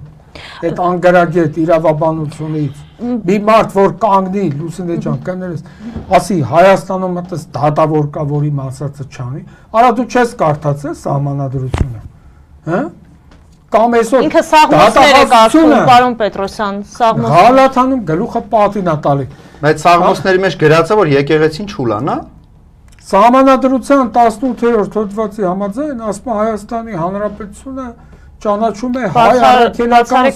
եկեղեցու բացառիկ առաքելությունը հայապահպանման գործում։ Այս ինչ գրող է սկսել արա եկեղեցու նկատմամբ։ Հիմա էլ ոտը կախակ ցենտրություններից առան, որովհետև ինքը գիտի, որ հայ ժողովուրդը եկեղեցապաշտ, աստվածապաշտ ժողովուրդ։ Հիմա ինքը հայ մաութա վեկալ է։ Բայց հեսա հենց ընտրությունները անցան, ինքը էլի սկսելու է գրել եկեղեցու նկատմամբ ժողովուրդ։ Վերջին ելույթն է էսի այս ընտրաշավի, այս քարոզարշավի ժամանակ ես ձեր ցավը տանում, խնդրում եմ, հասկացեք, ընդունեք, վեր կանգնեք ինչ որ մանր-մունր խնդիրներից։ Նիկոլի վերընտրվելը Հայաստանի կործանումն է։ Այսքան բան։ Ես այստեղ շնորհակալություն եմ հայտնում Կիրա Հարությունյանին, ողջունում եմ ես եւ այսպես մեր ասում է որ շատ է սիրում իմ հաղորդումը այս պարագայում երևի ավելի շատ ինձ էր ուղված բազմաթիվ Քեզի ոնց է հնարավոր քեզ հետո յուրերին լավ Չէ, բոլորիս։ Ձեր շնորհիվ է այս հաղորդումը հետաքրքիր դառնում։ Այստեղ բազմաթիվ շնորհակալական խոսքեր են հնչում ձեր հասցեին, Թասիբով մարդիկ, հայրենասեր մարդիկ, գրում են Սամվել Կարապետյան վարչապետ։ Եվ հիմնականում թվերը, դա էլ լավ ընթերցենք, այսպես ոչ թե ընթերցեմ, այլ բարձրաձայնեմ 3-7-17 թվեր են անընդհատ գրում եւ խնդրում եմ, որպեսզի այդ միանան իրար, հա, այսպես ասենք ընտրությունների ժամանակ Լուսինե ջան, շնորհակալ եմ քեզ, որ դու կազմակերպեցիր այս հանդիպումը եւ ես ծանոթացա ինձ համար շատ ընդունելի մարդու հետ, Վահեի հետ։ Շնորհակալ եմ Վահե ջան, քո քաղաքացիական կեցվածքի համար։ Եվ էլի նորից ստիպված եմ հիշել Հովհաննես Շիրազի վերջին քառատողը իրա Վոտանավորի։ Մարդիկ կան, որոնք փրփուրի նման միշտ կյանքի ծովի երեսն են ելնում, բայց խորքում որքան մարգարիտներ կան, որոնց փառքը դեռ փրփուրն է ծածկում։ Ու ես ցանկանում եմ, որ ժողովուրդը այնքան իմաստուն լինի, որ Վահեի նման։ Ես շատ պաշտոններ եմ զբաղացրել, ես դրա կարիք չունեմ, բայց Վահեի նման հայրենասեր, ազնվամիտ տղեկը պետք է հաջողություն ունենան։ Քո նման աղջիկը պետք է հաջողություն, ավելի մեծ հաջողություն ունենա։ Այդ է իմ ցանկությունը։ Շնորհակալ ենք, պարոն Պետրոսյան, մենք ձեզ ենք շատ շնորհակալ, խնդրեմ Վահե ջան խոսքը։ Շնորհակալ եմ բնականաբար, բայց ձեր փորձն էլա, չէ՞, մեզ էական նշանակություն ունի։ Մենք եթե չունենանք մեր մեծերի փորձը, չենք ունենա այն ապագան, որը որ մենք երազում ենք։ Եթե մենք մեր պապերին չլսեինք, մեր թորներին չենք փոխանցի այն խորհուրդները, որը կոչվում է ավանդույթ։ Ես հասկանում եմ, որ քաղաքացիական պայմանագիրը չգիտի ինչ է ավանդույթ, ավանդապաշտ, ընտանիք, հայրենիք, պետություն, ինքնիշխանություն եւ ինքնասիրություն, բայց այս բաները գոյություն ունեն այս աշխարհում։ Այս աշխարհում բացի ձեր ժողովրդավարության բաստիոնից ու բռնապետությունից, այս բաներ կա տուն, ընտանիք, պապիկներ, տատիկներ, հասկանում եք, դա մեր կյանքի էությունն է ու բուն գաղափարախոսությունը յուրաքանչյուր մեր հայերի կայանում է նրանում, որ ամուր ընտանիքը ամուր պետության հիմքն է։ Հիմա դուք ամուր ընտանիք չունեք, դրա համար էլ մեր պետության հիմքը ամուր չի։ Դուք գնացեք կգան ամուր ընտանիքներով մարդիկ, կամրացնեն մեր պետությունը եւ մենք կունենանք ուժեղ, բարգավաճ, ինչ Հայաստան ուզեք կունենանք, բայց կլինի հայկական Հայաստան, չի լինի Արևմտյան Ադրբեջան, չի լինի թուրքական վիլայետ, չի լինի Նիկոլ Փաշինյանի Հայաստան, կլինի հայերի Հայաստան։ Դրա համար ընդամենը մեկ բան է պետք անել։ Մեր զենքը մեր քվյա թերթիկն է։ Քվյա խցում մենք մնալու ենք մենակ մեր խղճի եւ Աստծո առաջ։ Եկեք ով ու ինչ խափելա լավ արե, Նիկոլին ասեք քեզ ենք ընտրելու, բայց գնացեք, Տեր կանգնեք։ Խոսանքի տատանումները, իդեպ Ռոմանոսին է պետք։ Հեցի աշխատանքի հետ կապված, մենք այսպիսի դեպքեր շատ հազվադեպ ենք գնում, մենք ով ենք մեր վրա լույսերը չգնաց։ Ուրեմն մի բան էլ ասեմ, երևի թե վերջն Այո։ Այս հաղորդման վերջը։ Հա։ Քաղաքացիական օրենսգիրքը ունի 183-րդ հոդված, որը խոսում է մոլորյալ անասունների կամ առանց հսկողության թողնված կենդանների Համայնա անասնաֆերմայի կարդը շատ հետաքրքիր պատմություն։ Ժողովրդին հորդորում եմ իրաց ընտրությունը կատարել եւ դուրս մղել մեր կյանքից այդ առանց հսկողության թողնված կենդաններին։ Մոլորյալ անասուն, տենց է կոչվում, 183 հոդվածն է։ Այդ հոդվածը չգիտեի։ Քաղաքացիական օրենսգիրքի։ Եվ նայեք, հիմա կարակ ստուգեք։ Այսինքն նախատեսել է օրենքը, որ կարա լինի նաև նախադեպը եղել է, էլի, որ ուրեմն գրել է։ Մոլորյալ անասուն, ուրեմն ձեր ընտրությունը կատարեք անեց, ձայն չտակ մոլորյալ անասուններին կամ առանց հսկողության թողնված կենդաններին եւ ձեր ձայնը տվեք այն մարդուն ում հետ դուք հոգեպես իսկապես ներքուստ համոզված եք, որ իր հետ կարելի է կապել երկրի փրկությունը։ Անկամ եթե չեք սիրում ինչ-որ քաղաքական գործչի կամ իրենց ճանապարհը անցած, այն նախկինները ասված այսպես կոչված, հիմա այստեղ խնդիրը ոչ նախկինների մասով, ոչ ներկաների, այստեղ խնդիրը հայկական մնալու ու թուրքական դառնալու մասին է։ Չեք սիրում, հարց չկա, մի սիրեք, խնդիր չկա, բայց այդտեղ անձերի մասին չի։ Ձեր ընտրությունը անձերի համար չի, ձեր ընտրությունը կուսակցությունների միջև չի։ Ձեր ընտրությունը հայերի եւ թուրքերի մեջ է։ Հիմա այս մարդիկ պնդում են, որ իրանք օքեյ է, թուրք են։ Մեզ թուրքերը պետք չի, թուրքերը գնան, հայերը մնան։ Նենց որ ձեր ընտրությունը կատարեք ճիշտ, գնացեք քվյա թերթիկը վերցրեք, յուրաքանչյուր անցողիկ շեմը հաղթարող ընդդիմադիրին ընտրեք, հետո իրենցից էլ կպահանջեք այն ամենը, ինչը որ հիմա պահանջում եք Նիկոլից ու չեք ստանում։ Թոշակ եք ուզում, ընտրություններից 5 օր առաջ է լինում։ Առողջապահական բարեփոխումներ եք ուզում, ընտրություններից 10 օր առաջ է լինում։ Այն հաջորդ 5 տարիների ընթացքում, երբ որ արդեն մենք շարունակենք հայ մնալ, արդեն կուզեք բարեփոխումներ եւ տնտեսական եւ անվտանգային բնականաբար ձայն տվեք, որ հետո պահանջեք, որովհետեւ Նիկոլին ձայնը 2 անգամ տվել եք, ոչ մի բան չեք կարող պահանջեք, հələ մի բան է ձեզ հարցնում են, խի չեք զոհվել, որpիսի մեզնից էլ ոչ մեկ չզոհվի, պետք է որ Նիկոլ Փաշինյանն էլ վարչապետ չլինի։ Հունիսի 7-ին Տեր կանգնիր քո քվեին, սիրելի հայրենակից։ Անկամ եթե դու Նիկոլ Փաշինյանին դեռ հավատում ես, այդ օրը փորձի քո խղճի ու Աստծո հետ մենակ մնաս ու արդյոք դու կհավատաս Նիկոլ Փաշինյանին։ Ունեք ավելացնելու բան Վերջին նախադասությունը ասեմ, հարգելի կենսաթոշակառուներ։ Այս նախընտրական քարոզարշավը բնական է։ Ամեն ինչ արվում է, որ սիրաշահեն բնակչությանը եւ քանի որ մենք 500,000-ից ավել թոշակառու ունենք։ Լսեք։ Օրենքով եմ ասում, դա բաներ չեմ անում, գուշակություններ։ Սահմանադրության 84-րդ հոդվածի համաձայն ասում է յուրաքանչյուր տարեց եւ կարիքավոր մարդ ունի արժանապատիվ կյանքի իրավունք։ Ու երկրորդ մասը այդ 84 հոդվածի ասում է բանդա նվազագույն ամսական աշխատավարձի չափը սահմանվում է օրենքով։ Մենք օրենք ունենք 2003 թվականի դեկտեմբերի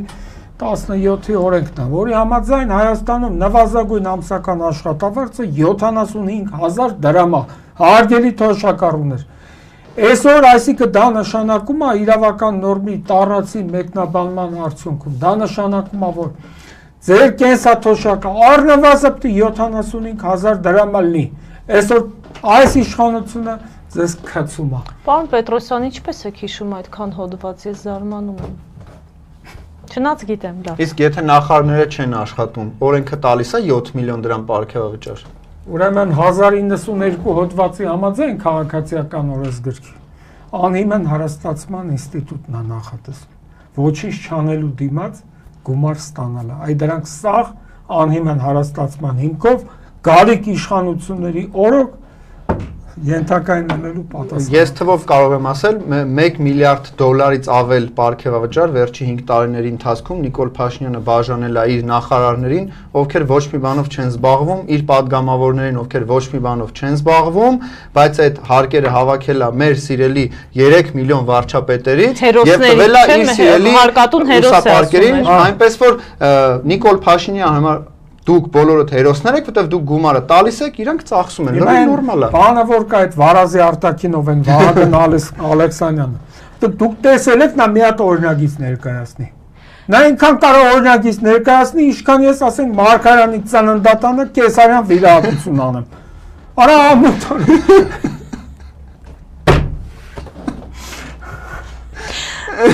Մեկնաբանություններ այնքան շատ են մեկնաբանությունները եւ մեկնաբանություններ են գրում եւ հարցեր են գրում ինձ այսպես անձնական դրանք չեմ ընթերցում այո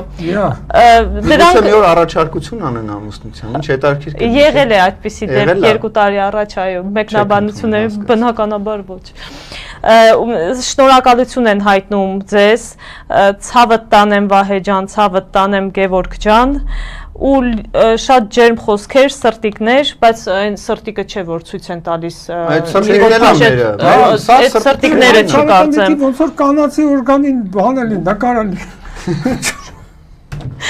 Շնորհակալ եմ մեր շատ սիրելի հետևորդներին։ Ձեզ ենք շնորհակալ որ կազմակերպեց։ Շնորհակալ եմ մեկնաբանություններ թողնելու, մեզ հետևելու համար։ Հիշեցնեմ, որ ժամը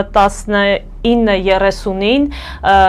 լինելու է Գառնիկ Իսագուլյանի ազգային անվտանգության տեսանկյունից հաղորդաշարը, հյուրը լինելու է բոլորի կողմից շատ սիրված, սպասված Էդգար Ղազարյանը, անպայման հետևեք, բաց չթողնեք, վստահ եմ ինչպես մի շատ հետաքրքիր հաղորդաշար է լինելու։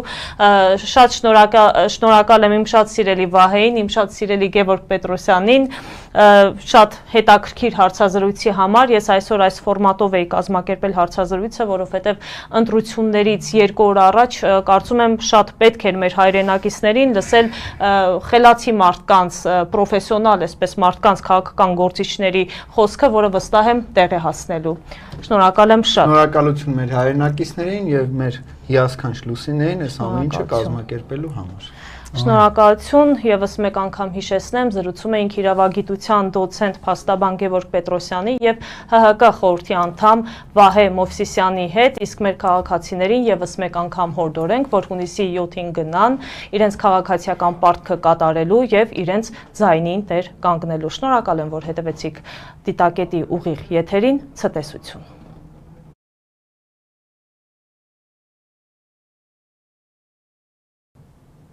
Բարև ձեզ, այսօր Դիտակետում շատ սպասված հյուր է։ Կզրուցենք ուժեղ Հայաստան դաշինքի падգամավորության տեխնացու Էդգար Ղազարյանի հետ։ Բարև ձեզ, պարոն Ղազարյան։ Բարև ձեզ։ Շնորհակալ եմ հրավերն ընդունելու համար։ Ես եմ շնորհակալ։ Ձեզ մի քիչ կարճ ներկայացրեցի, մի քիչ անսովոր է, բայց ինչևէ կարծում եմ բոլորը արդեն ձեզ շատ լավ ճանաչում են։ Ներկայացնեք էլ արդեն տենանք իմանան են։ Պարոն Ղազարյան, ընտրությունների հետ կապված հունիսի 7-ին տեղի ունեցան խորհրդարանական ընտրությունները։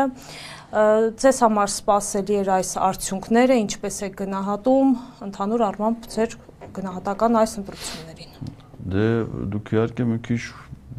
բարձրակոչ եք էլի ասում ընտրություն։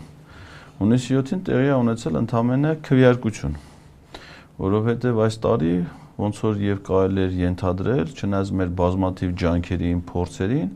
այդպես էլ ընտրություն տեղի չունեցավ։ Որովհետև ընտրությունը մի քիչ ավելի լայն հասկացություն է, քան միայն քվեարկությունը։ Որովհետև պարզվեց, որ սրանք սկի քվեարկությունը չեն կարող կազմակերպել, քվեարկությունից հետո ձայները չեն կարող հաշվել, ձայները հաշվում են, թվերը ստանում են, արձանագրություն չեն կարողանում կազմել, այսինքն ամբողջ շղթան խեղաթյուրված էր։ Եվ այս պայմաններում դժվար էր ակնկալել, որ պետքա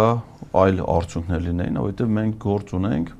իշխանության կոպտագույն բռնազավթման հանցանքի հետ։ Տեսեք, ամենասկզբից տենց էլ ստեղծվեցին անհավասար, ընդ որում ինչ որ ես հիմա ասում եմ, մեծ մասը դա նաև ԵՀԿ ԺՄԻԳ-ի, այսինքն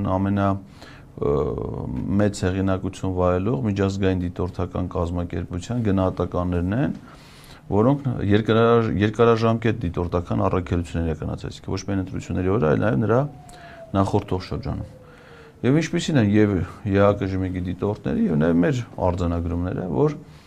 անհավասար մրցակցային պայմաններ են ստեղծվել։ Այսինքն մասնավորապես հատկապես այն ուժերի համար, ովքեր որ հավակնում էին իշխանության գալուն։ Օրինակ ուժեղ Հայաստան կուսակցության դաշինքի առաջնորդ Սամվել Կարապետյանը այդպես էլ մնալով ապօրինի տնային կալանքի ռեժիմում, ինչի հիմքերը բացարձակապես գոյություն չունեն, որովհետեւ այն վարույթը, որով ինքը տնային կալանքի մեջ է, նախաքննությունը վաղուց ավարտվել է, գործ ուղարկվել է դատարան, ինքը վարույթի վրա ազդելու ոչ մի հնարավորություն չունի, երկրից հեռանալու մտադրություն չունի, անգամ կարող էին թողնել միայն մի տեսակի խափամամիջոց չբացակայելու արգելք։ Բայց ասենք տնից դուրս չգալու սահմանափակումը ընտրական գործընթացի հիմնական մասնակցության վրա չի դրված, չէ՞։ Պարզ է, չէ՞, թե հասարակական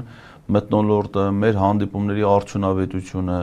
ինչպիսին կարող լինել, եթե այդ հանդիպումների մասնակցեր ինքը Սամվել Կարապետյանը, ինքը ոչ թե ստիպված տեսաուղերձով դիմել ժողովրդին ամեն անգամ, այլ ինքը բեմ բարձրանար, ինքը խոսեր, ինքը մարդկանց հետ հանդիպեր, խո նույն բանը չի ասենք, ես եմ գնում, թե ինքն է գնում։ Պարզ է, չէ՞, որ մարդիկ հիմնական սպասելիքները, հիմնական առաջնորդությունը ինքներ իրականացնում։ Եվ մենք զրկված ենք եղել այդ հնարավորությունից։ Բացի դրանից այդ ուժեղ Հայաստան դաշինքի գրասենյակների դեմ իրականացվող կանոնավոր, պարբերական եւ համակարգված ներխուժումները իրավապահ մարմինների կողմից քրեական գործերի անվան տակ, որոնցից ոչ մեկը հանգուցալուծված չի, որոնցով ոչ մեկով մեղադրյալներ մեղավորներ ճանաչված գոյություն չունեն, այսինքն ինչ է, չէ, դրանց ես իմ ինչ գործերը չէ, որ ասես ես իմ պիտի նախաքննությունը իրականացվի բանը։ Եթե գնացել եք ենթադրենք ձեր ասելով ընտրակաշարքի գործով, չէ, այդ ընտրակաշարքը ինչ պիտի լինի, պիտի լինի առնո տվողը եւ վերցնողը, չէ, եթե ասում եք որ ընտրակաշարք եք բռնել, համ տվողին պիտի բռնեք, համ վերցնողին, վերցնող չկա գիտի, չէ, գործեր մենի, հա, դրանց չեն բանա։ Բայց քրեական օրենսգիրքը վերցնելն էլ է, էլի համարում հանցը։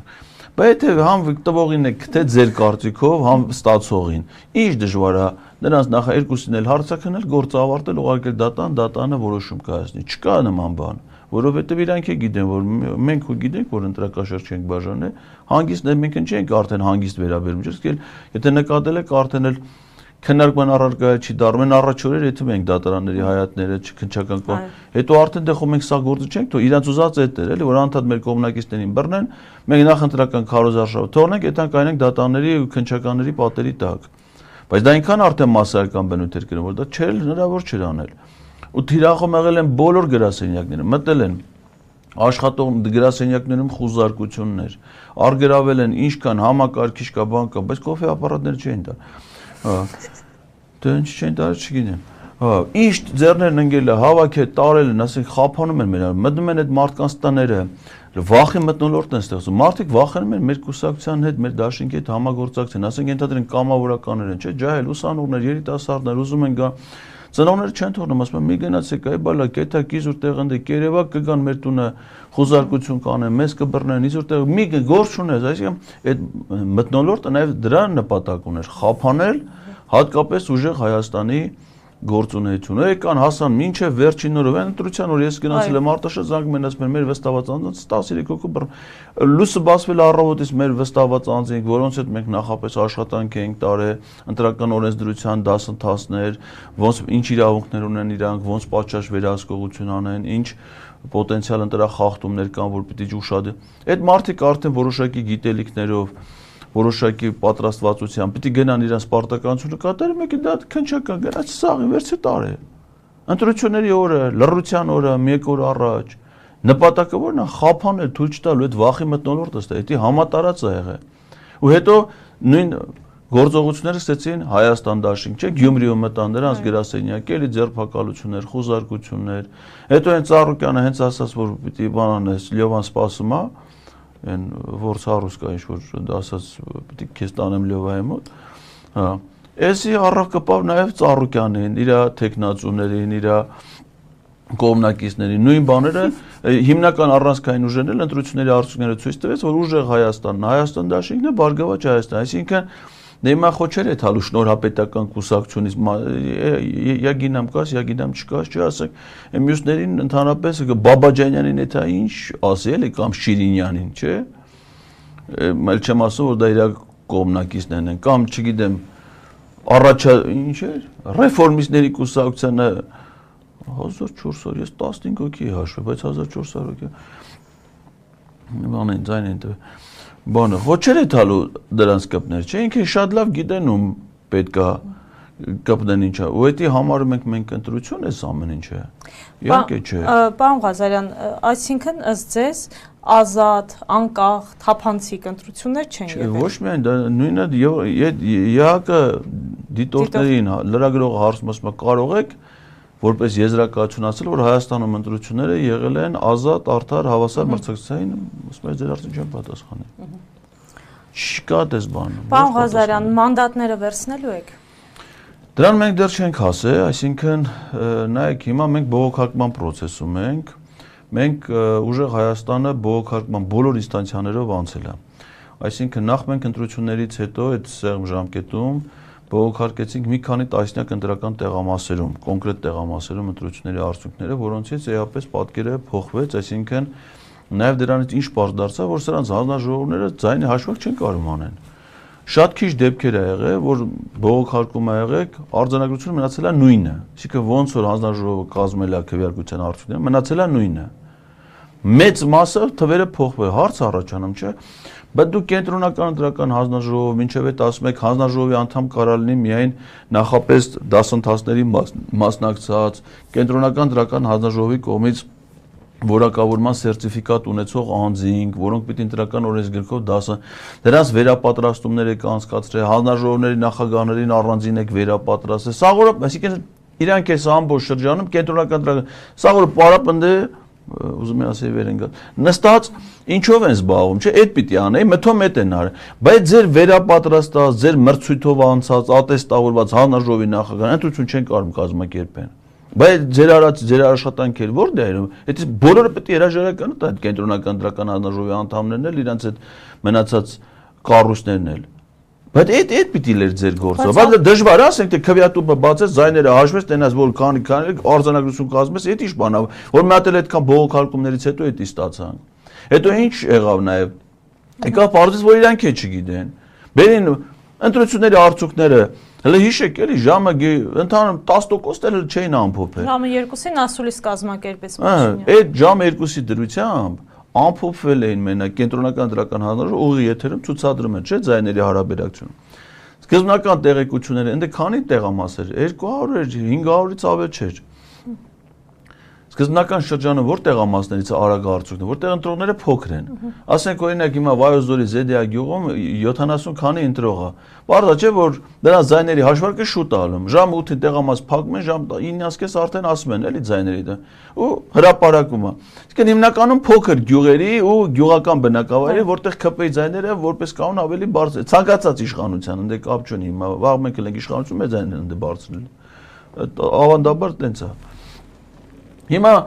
այդ փոքր գյուղերի տվյալներով սկի ոչ մի խոշոր քաղաքի չեն ասել, ոչ մի մեծ տեղամասի չեն, ինքը լավ ասում ենք այս ընտրություններում հաղթել ենք ու 50%-ից ավել ենք կառավարություն ենք դիվա։ Դյալը սպասի տենանք կենտրոնական ընտրական հանրաժողովի արդյունքները ինքը պիտի ասի, լիազորում։ Եթե կենտրոնական ընտրական հանրաժողովը չի ասել, դու որտեղից գիտես։ Մա դե մեր վստահված անձինք գիտեն ովքեր են գալիս մեզ ձայն տալիս, հապա վստահված անձի, նույն վստահված անձը երբ է իմանում տեղեկություն, երբ որ կենտրոնական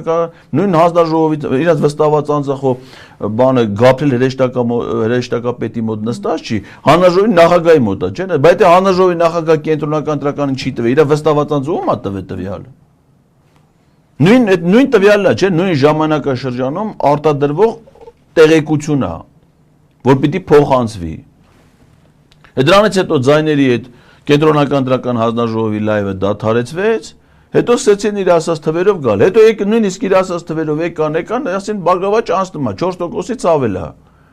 Հետո դրին 4%-ի անցնելու դեպքում մանդատների բաշխումարին, ասին ԿՊ-ն լմա 61 մանդատ, 3/5 չենք ունենում, իսկ որ Բարգավաճին չանցկացնենք ինչ արում, չանցկացնենք իրանց 60,000 ձայնը Փոշյանում է, մեծ մասը գալիս է ԿՊ-ին մանդատների եկող արել։ Դավայ, վաղ։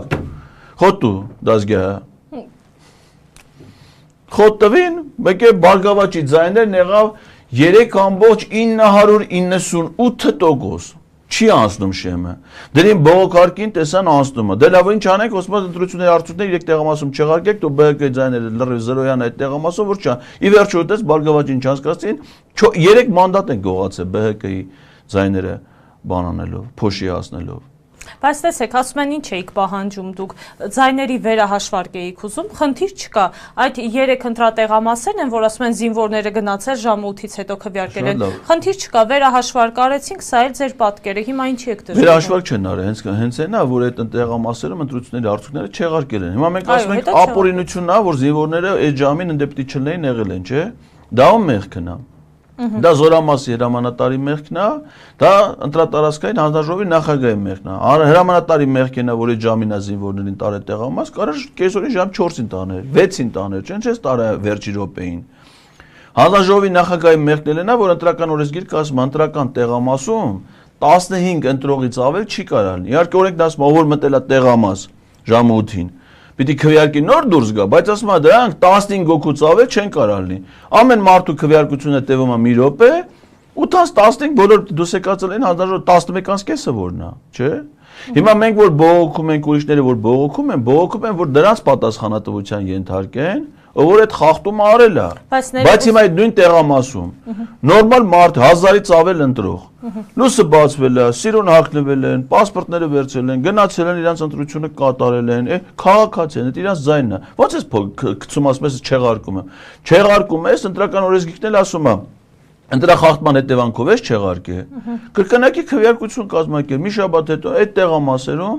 նորից քվեարկություն դիր, այդ տարածքի ընտրողները թող նորից գնան իրանց ձայնը տան։ Բայց չէ, նրանք արդեն հասկանում են, չէ՞, ԲՀԿ ընտրողները կեթան նորից ԲՀԿ կընտրեն։ Հələ հակառակը մարդկա կարող է մինչև այդ ուրիշեր ընտրեն, հենց մենակ այն բանի համար, որ օգնեն ԲՀԿ-ն ազդի, կարող է այն առաջի փուլում կարող է, չգիտեմ, ուժեղ Հայաստաներ ընտրել, երկրորդ անգամ հետար ԲՀԿ ընտրել, հնարավոր է, չէ՞։ Դե պարզաբանման մեջ ասել են, հավասար պայմաններ չի ստեղծել։ Դրա համար դա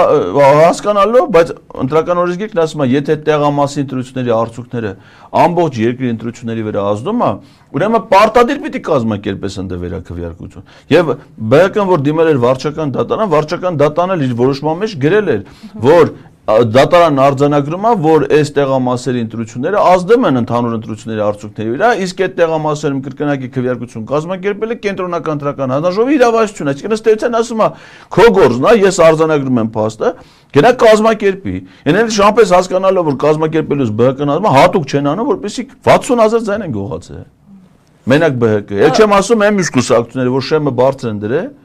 Շեմը ցածր դնեն, ասենք 1%-ը լեր 2%-ը լեր այսօր Թաթյանն է կանցներ են, Շնորհապետականի Գուրգենն է կանցներ են։ Բոլորին դեմը կանցնեն, կլինեն պարլա, այսինքն հիմա դրանց սաղի ձայները, այդ հիմա իրանք որ 50%-ից ավել ունեն, ինչի շնորհիվ ունեն։ Այդ փոշիացած ձայների շնորհիվ ունեն, չէ՞։ Եթե ընտրական օրենսգիրքը շեմ ի սկզբանե ցածր սահմանացելն է, իսկ ընտրական օրենսգիրքը իրանք են հաստատել։ Այսինքն այդ ամեն ինչը մեքենայությունների հետևանք է։ Էլ չեմ ասում վարչական ռեսուրսը, էլ չեմ ասում զինվորականը, կյանքը ցույց է մենք հետո առանձին ուսումնասիրություններ ենք անելու։ Որտեղ ամասում որ զինվորներ են քվեարկեն, դե ԿՊ-ի ձայները շեշտակի, այսինքն ամբողջ բանակը միաձայն գնացել են ԿՊ-ն ընտրել։ Այսինքն զինվորների ազատ կամ արտա, այդ ոնց է ամբողջ հասարակությունը ուրիշ ձև է քվեարկում, բայց զինվորները մենակ ԿՊ-ն են, դա նշանակում է հրամանատարության ազդեցություն կա, չէ՞։ Հետո պարզել ենք նաև ինչ բան կա, էլի, ասենք պահանջել են, որ ասում են որ չօգտագործված քվեաթերթիկները լցնում ես ընդդեմ արկի մեջ, չէ՞։ Այդ մենք նայում ենք, տենում ենք երրորդ համարը չկա այդ բաների մեջ, էլ մտածում ես որ մեզ են ընտրել։ Հետո պարզում է տեղամասում սա բանը ԿՊ-ն ընտրել, այսինքն ինչ են արել, վարչական ռեսուրսը բան որ ասում է երրորդ 16-ը կդնես ծրարի մեջ գցես, երրորդը կբերես կտասես, որ իմանամ երրորդ համար գոնե չես ընտրել։ Այսինքն կա ապացույց։ Դե քվեարկության արդյունքները, հիմա ասենք օրինակ բարձր չէ, զինվորականները որտեղ են քվեարկել։ Այդ տեղամասերի քվեները նայում ես, դա այն կիրանցի դեպքներ, չէ՞ որ զարմացանք ասենք կիրանցումը չի կիսրել։ Պարզվեց զինվորականների են տարել։ Այդ 18000 գաղտնի ցուցակ են ունեցել։ Այդպես է չհրապարակեցին։ Այդ կրկնակի քվեարկությունները տենց չենք հասկացել ոնց են արել, որովհետև ոնց կարա լուսնե ջա մենք բանական առաջին ընտրությունը չի, չէ՞։ Ոնց կարա բանը լինի, այդքան սոցիոլոգիական տարբեր հետազոտություններ տալիս են ԿՊ-ին մաքսիմումը 32-37%, մեկ ինքը լումա 49։ Ու exit poll են անում, exit poll-ը շատ հստակ է տալել, որ ամբողջ աշխարհում դա 1%-ի շեղում չի ունենում։ Մարդը քվեարկությունից դուրս եկի, ասում են դրա, որպես կանոն ասում է, պատկերը ստանում ես։ Ոնց կարա exit poll-ի սոցիոլոգիական հարցումների տարբերությունը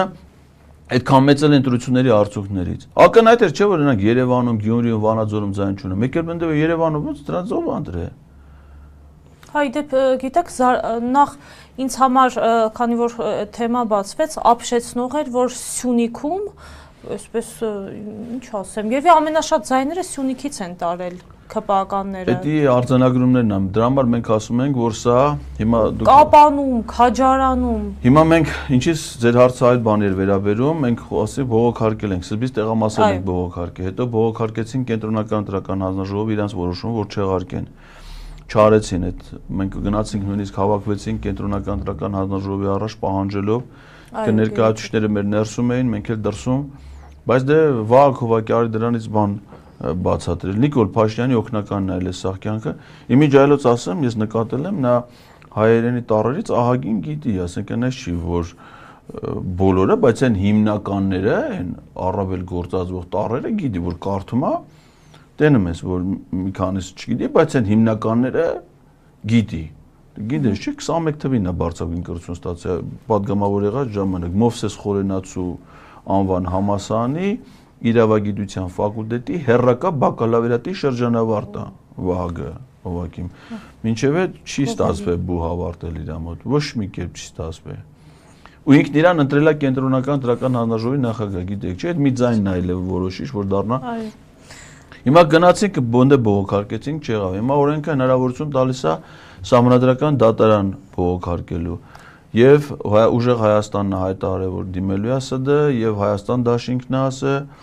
այսօր մամուլի ասուլիսեր նաեւ միասնության թվերը հայտարարեց որ իրանք են դիմելու սահմանադրական դատարան վստահ եմ համարյա որ նաեւ Բարգավաճ Հայաստան կուսակցությունը կմի այսինքն բազմաթիվ մասնակիցներ կդիմեն չգիտեմ Պարոն Ղազարյան, ես գիտեմ, որ դուք սահմանադրական դատարանի եւ այլ հասարակ դատարանների վերաբերյալ հայտարարություններով չեք կարող հանդես։ Կարող եմ, մենակ դի գով եմ։ Գով եք, շատ լավ։ Շատ լավն են։ Շատ լավ, մեկը մեկից լավն են։ Հա, շատ լավ։ Իսկ չգիտեմ, այս հարցին եթե իրավունք ունեք պատասխանելու, որքանով է ինչպես ձևակերպեմ, որ դուք էլ կարողանաք, որքանով է ճիշտ, որքանով է արդարացված, ինչ հույսեր ունեք ՍԴ-ի հետ։ Ես այլ մարդկանց կարծիք շատերը ասում են որ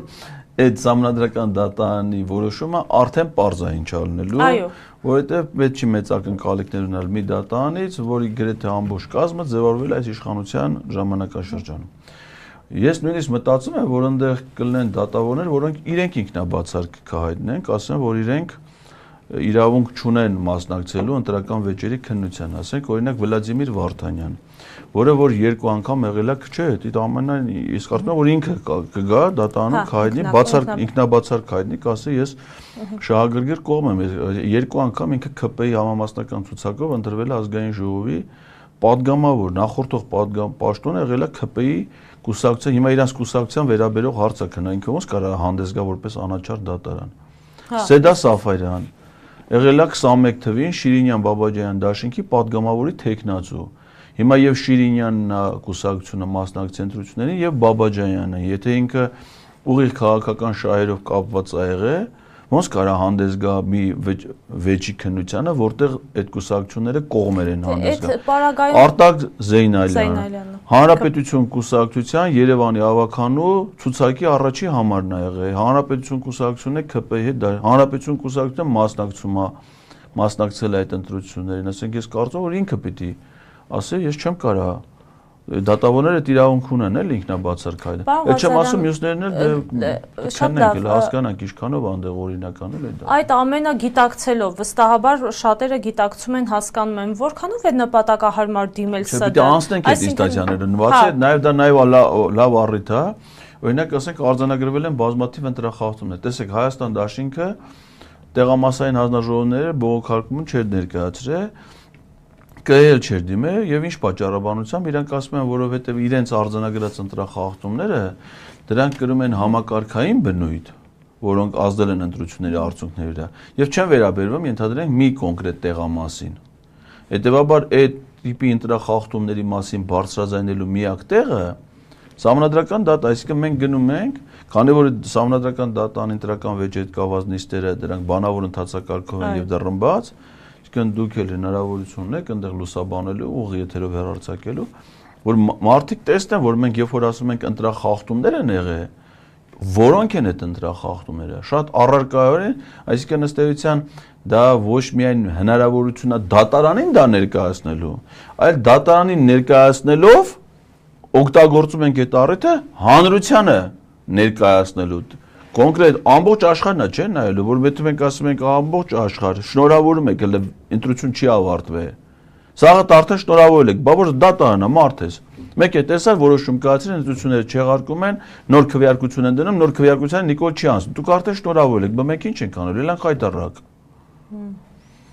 բան չեք առաջ ընկե չէ բա հիմա թե ինչ ընտրախախտումներ են եղել Էդի մենք մեր ժողովրդին օգտագործելով դատարանի հարթակը,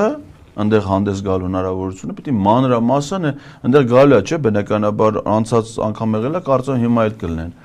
Ասենք օրինակ ոստիկանության ներկայացուցիչը, դատախազության ներկայացուցիչը,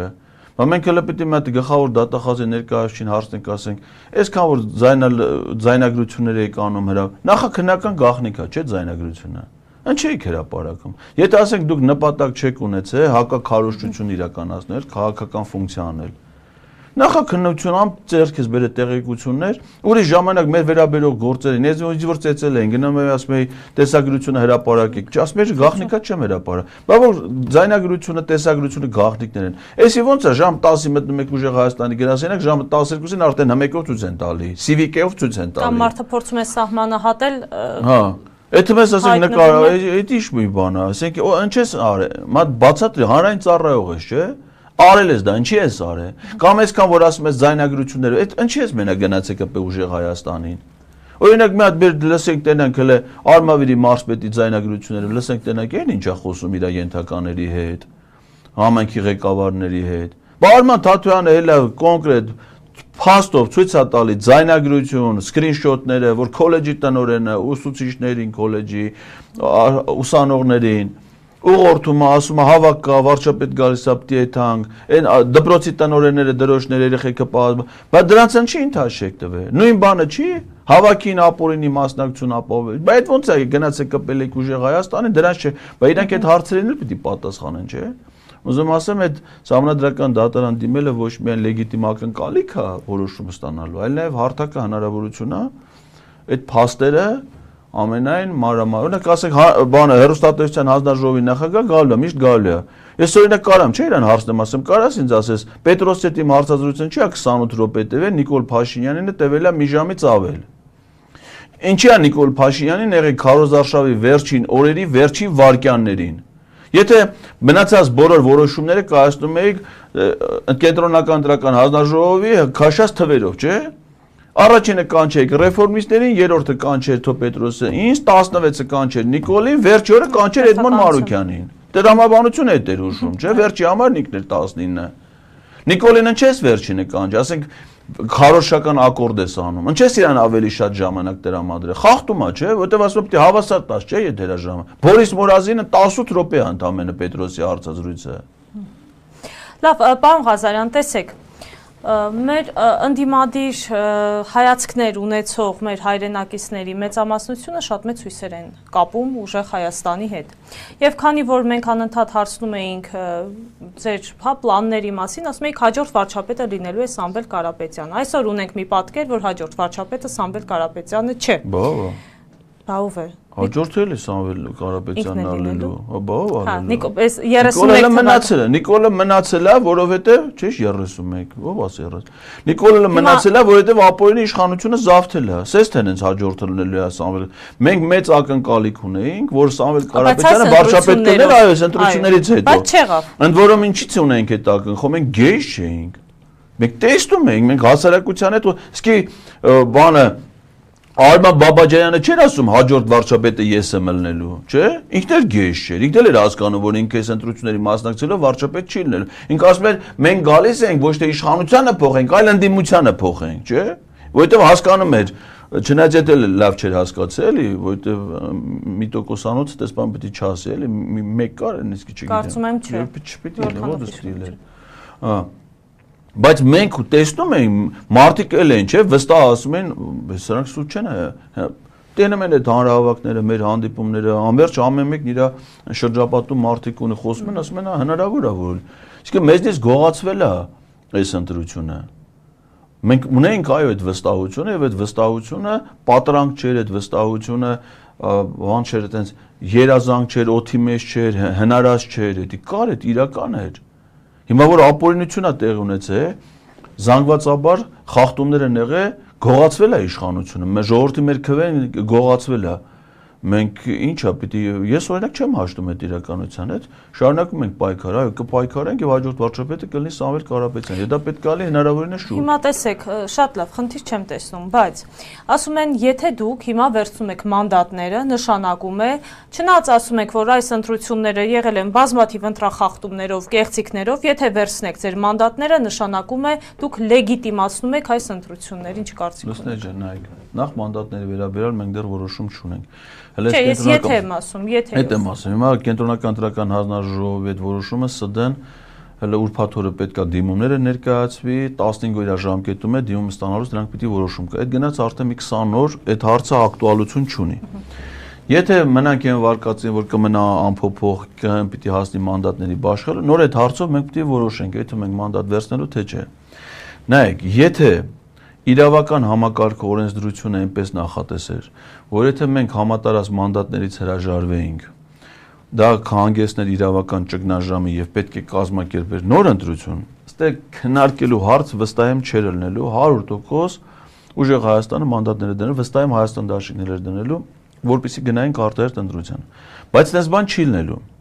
Եթե իմանաս, որ դու մանդատներիդ կդնես ԲՀԿ-ն կվերցնի Արման Թաթույանն իրանց կտան, տենց էլ չի։ Կենտրոնական ընտրական հանձնաժողովը իրավասու է մանդատներ տալ միայն շեմը հաղթարած քաղաքական ուժերին։ Այո։ Հիմա եթե մենք մեր մանդատներից հրաժարվենք, նույն բանը անի Հայաստան դաշինքի բոլոր տեխնացուները, ապա կստացվի խորհրդանը կազմված կլինի ընդամենը 64 падգամավորից 64-ն է ԿՊ։ Այսօր ազգային ժողովի նիստ էր։ Անդիմության ոչ մի ներկայացուցիչ չէր մասնակցում։ Բերանները բացած հրճվում էին իրանց համար ուրախ զվարթ հեռախոսների մեջ, կյանքը անհոգ, գոհ, երջանիկ, իրանց խանգարող չկա, չորասող չկա, ինչ հարց քննարկում են, այդ հարցերը որոշում են, անհոգ, երջանիկ։ Հիմա եթե մենք այս փուլում մանդատներից բոլորս հրաժարվենք, նշանակում է այսօրվա կադրերը խորհրդանի, մենք երաշխավորված պիտի տեսնենք 5 տարի։ Այսինքն 5 տարի իրանց չորասող չիլելու, պաշտոնից հեռացնելու շանս անգամ չկա։ Նայ, եթե մարդը, չէ, Կարանը չնայած իր դեպքում մի քիչ ուրիշ է, ինքը մեռնելու ցավություն առնում, բայց մարդս մեկ էլ ասեն կարող է հանկարծ այնպես մի բան լինի, մեռնի, ասեն կնիկ վերցի մի պանտակախինը, չկա, չէ։ Հիմա այդեն ժամանակ օրենսդրությունը ինչ է ասում է ազգային ժողովի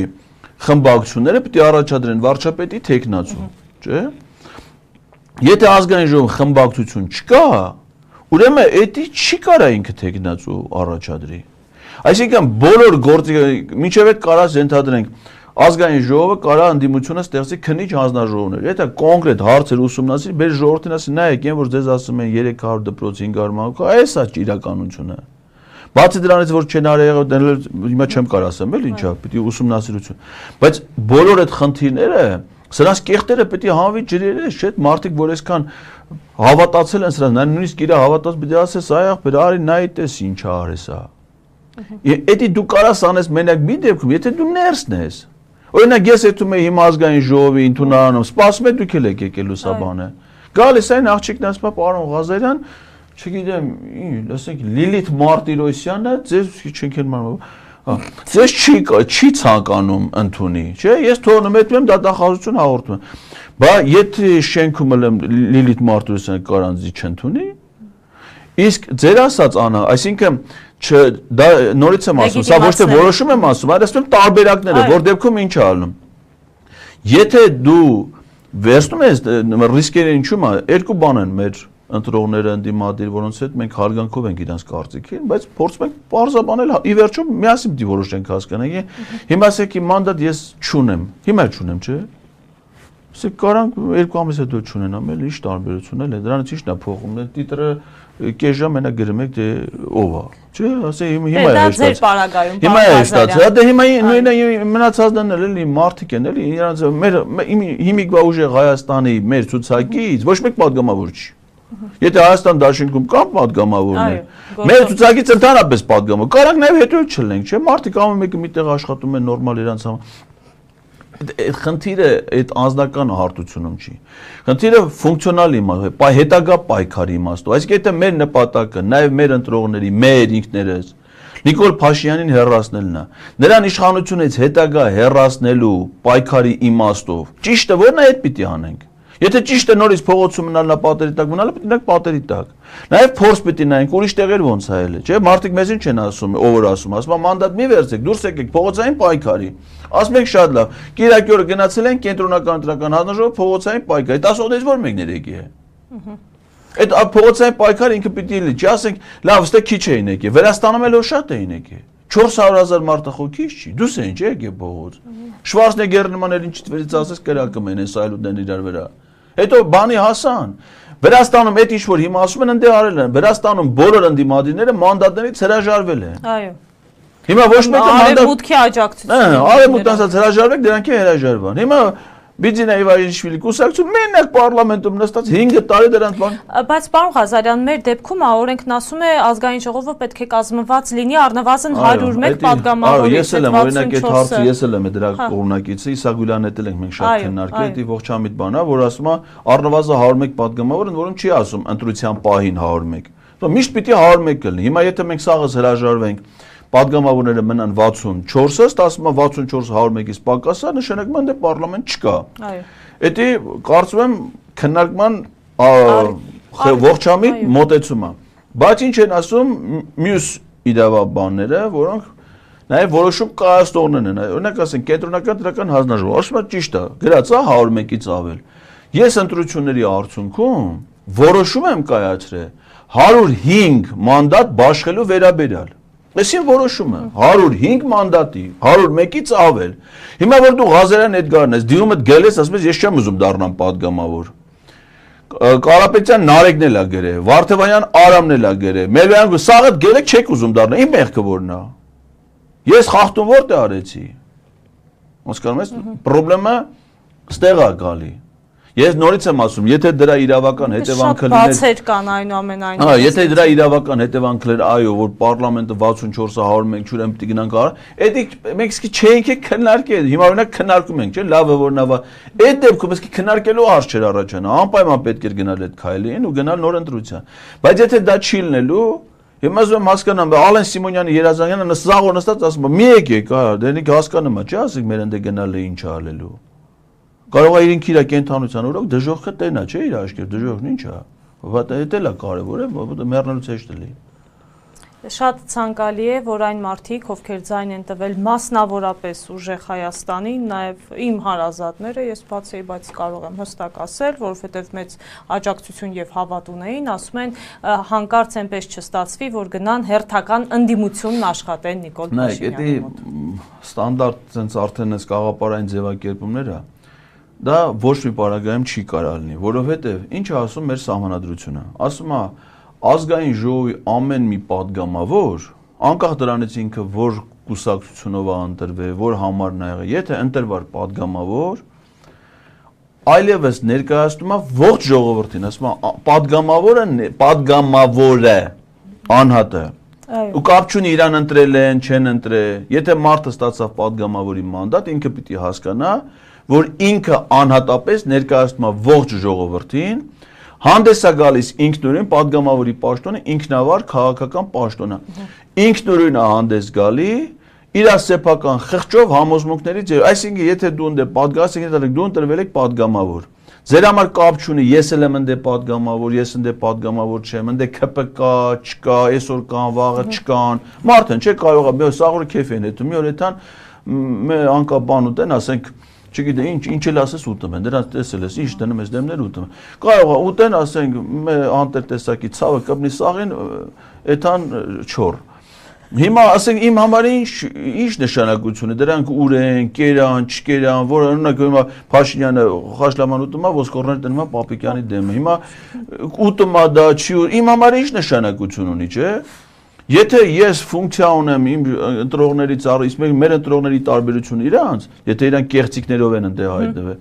մերը ոչ միայն մաքուր մարդու խղճով տված քվեները, այլ նաև տառապանքներով, այլ նաև պայքարով, փորձություններով անցած քվե է, այն մարդիկ, ովքեր մեզ են քվեարկել, դրանց սաղի տունը խուզարկություն ա եղել, նրանց գործից հանել են, նրանց հետապնդել, այդ ամեն ինչի միջով անցնելով են մարդիկ եկել ուժեղ Հայաստանին քվետ։ Հիմա գնաս հրաժարվես, այսինքն տանես այս մարդկանց պայքարի արդյունքը գցես ջուրը, այդ էլ մի բան չի, չէ՞։ Հայ եթե այդ մարդը ասում է տար գցի ջուրը, կարաս տանես գցես։ Բայց այն չէ, բա ափսոս չի այդ պայքարը, չէ՞, պիտի հասկանաս, թե եթե դա կարա ինչ-որ մի իմ համար ինչ նշան է, ասենք ենթադրենք, ասենք ես ընդ նստած եմ, իմ համար ինչ նշանակություն ունի, ասենք տրթատը փորը վերց եկե նստեն, դե թե չի եկե։ Յա գինամ կաս, յա գինամ չկաս։ Ես իմ խղճի հետ գործ ունեմ, իմ համոզմունքների հետ գործ ունեմ, եւ այն մարդկանց հետ գործ ունեմ, որոնք ակնկալիք ունեն այս կյանքում փոփոխություններ ունենալ, որովհետեւ ես այդ առիթ ես նախընտրական խոստումը, որ տվել ենք, այդ այլ է, փոփոխությունը։ Եվ մենք պիտի գնանք այդ ճանապարհով։ Հիմա որ ես падգամավորը չլեմ, շարունակել եմ նույն պայքարը, որ ելեմ էլ պիտի շարունակեմ նույն պայքարը։ Չլելուց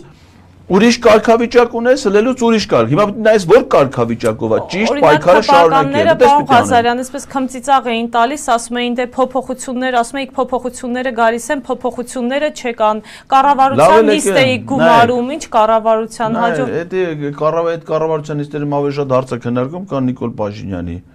Այն կառավարության նիստ անող այդ երկրի կես չափ փող ունի։ Իրանք հələ պետք է հասկանան իրանք ում հետ գործ ունեն, էլ այդ իրանք անարժանների մեկները, որ ելել են մեդան, արհամարանքով են խոսում նրան, այդ չի նշանակում, որ դրանով մարդկանց արժանինքները նսեմացնում են։ Իրական խնդիրները լուծվողը այո, այդ սրահում էր, որտեղից որ ու կարծում եմ, որ այդ մոտեցումներով մենք մեր սրտացավ կերպով դեռ շարունակելու ենք աշխատել։ 4 ասա կուսակցությունա խորհրդանում ամենա երկրորդ քաղաքական ուժն է, այդ ով ունի տենց հաջողը, այդ հələ մատ նայ քաղաքական դաշտում, այդ որ կուսակցությունն է կարացել 30 տարվա կուսակցությունները մի տոկոսեն չեն կարացել հավաքեն։ Պետք է հենց են հենց ալնում, այդքան կարճ ժամանակահատվածում արել, այդքան են էլ ասում եմ, մաքուր ընտրությունները նախ հաղթող են, նախ ինչի մասին է խոսքը։ Ու իրանք այդ իրաց ցինիկ պահվածքը ոչինչ, վաղտը գա իրանք կգնան դա ոնց է զսպվում։ Դերեղություն այս օրինակը բերելու համար Փաշինյանն ասում է, որ այդ միլիարդատերերը հացին կակա են ասելու։ Դե ուշացում մենք հիմա պետք է իմ որ մոտեցումը հետեւյալն է։ Պետք է սկսենք դրանց ուշադրություն չդարձնել։ Ինչ են անում, որտեղ են եթում, ինչ են անում, անավոնց եղածը սաղ կեսը լկտիություն, գռեհկաբանություն, չգիտեմ, ոչ մի իմաստով, դրանք ուժ ասենք ես օրինակ լրագրողներն էլ եմ փոչանում։ Օրինակ ասենք վերցնես այդ մեզ Վահագ Ալեքսանյանից ճեպազով, Վահագ Ալեքսանյանի էլացը ինչա, որ դու այդպես դրա կարծիք, ջանդամը թե դրա ինչ կապ ունի, թե նա ինչ կարծիք է հայտնում, խոսքով արտահայտում, խրխռոցով արտահայտում, բղբղոցով հայտնում, գղտոցով, ոնց ուզում է արտահայտի։ Այն դրա ասածը ինչ պիտի լի, որ դուք այդակ միկրոֆոնը դեմ տակ տենակ Վահագ Ալեքսանյանն ինչ է ասում։ Ասած կամ չասած մի Վահագ Ալեքսանյանը խոյինք իր կյանքում բան որոշող չի։ Չէ՞։ Նա սրանում ասում է, այս ինչը սրա տղանային, ինչը սրա աղբոր տղանային, արա բա ում տղան ես, այ բախտավար։ Բայց այս մարդը կեթա, հարց կա, բան, մենք պիտի ընդհանուր մոտեցում իմ կարծում, դա իմ ազնական կարծում պիտի քննարկենք հələ։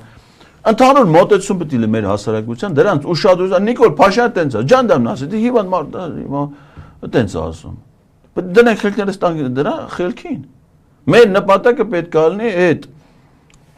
երևույթներին մեր կյանքից վռնդելը բոլոր ձևերով արհամարանքը պիտի լինի դրանց նկատմամբ վեր Ալեն Սիմոնյանը տենց է ասում ջանդամը որ Ալեն Սիմոնյան Էլազն ինչա որ բան ասի Ալեն Սիմոնյանը ինք իրանով հարց լուծող է նստած նայում է Նիկոլ Փաշինյանը ասում է կարտոշկան տակ շպրտում է իր ձեռը մինչև այդ բռնած կարտոշկան որ ուտում է ասում է տակը շպրտում է ձեռները որ տակը շուտ պիտի գցածել էր չէ Հիմա այդպես դստես մտածես դե Ալեն Սիմոնյանն ինչ է ասում։ Նիկոլն ինչ ասում է, այն էլ ասելու է։ Ինքն խելք ունի որ բան ասի, հեղինակություն ունի որ բան ասի։ Ասում է կամ չի ասում, ջանդամն ասի։ Պետք է իգնոր անել դրանց բոլորին։ Իգնոր անել,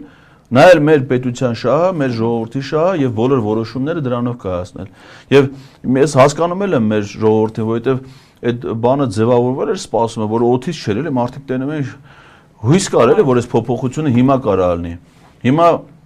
քանի որ դա չի եղել հերթական ապօրինության իշխանազավթմանը, մարդկանց մոտ որոշների մոտ հիասթափություն առաջացել, ընկճվածություն նայել է, դրա ազդեցության տակ նաև այս մանդատները գցեք, այս արեք, այդ հուզական շրջանը պետք է բոլորս մի հատ անցնենք, մի հատ ասած մի հատ սառը ջրով մի հատ լվացվենք, մի հատ կոֆե խմենք, մի հատ քշենք, քնենք, հանգստանանք, լինենք, հասկանանք այս որոշումը մեզ ինչա բերելու, այս որոշումը մեզ ինչա բերելու, հետագա պայքարի տեսը, որովհետև չի կարելի դադարեցնել այդ։ Մենք չենք դադարեցնում մեր պայքարը։ Մեր պայքարը շարունակվում, այո, շատ լավ կլիներ, որ դա հունիսի 7-ին ավարտվեր։ Եթե հունիսի 7-ին չի ավարտվել, այդ չի նշանակում, որ ավարտվել է Իոքուտ Փաշինյանի։ Ոչ, այդ չի նշանակում։ Այդ նշանակում է շարունակվում է։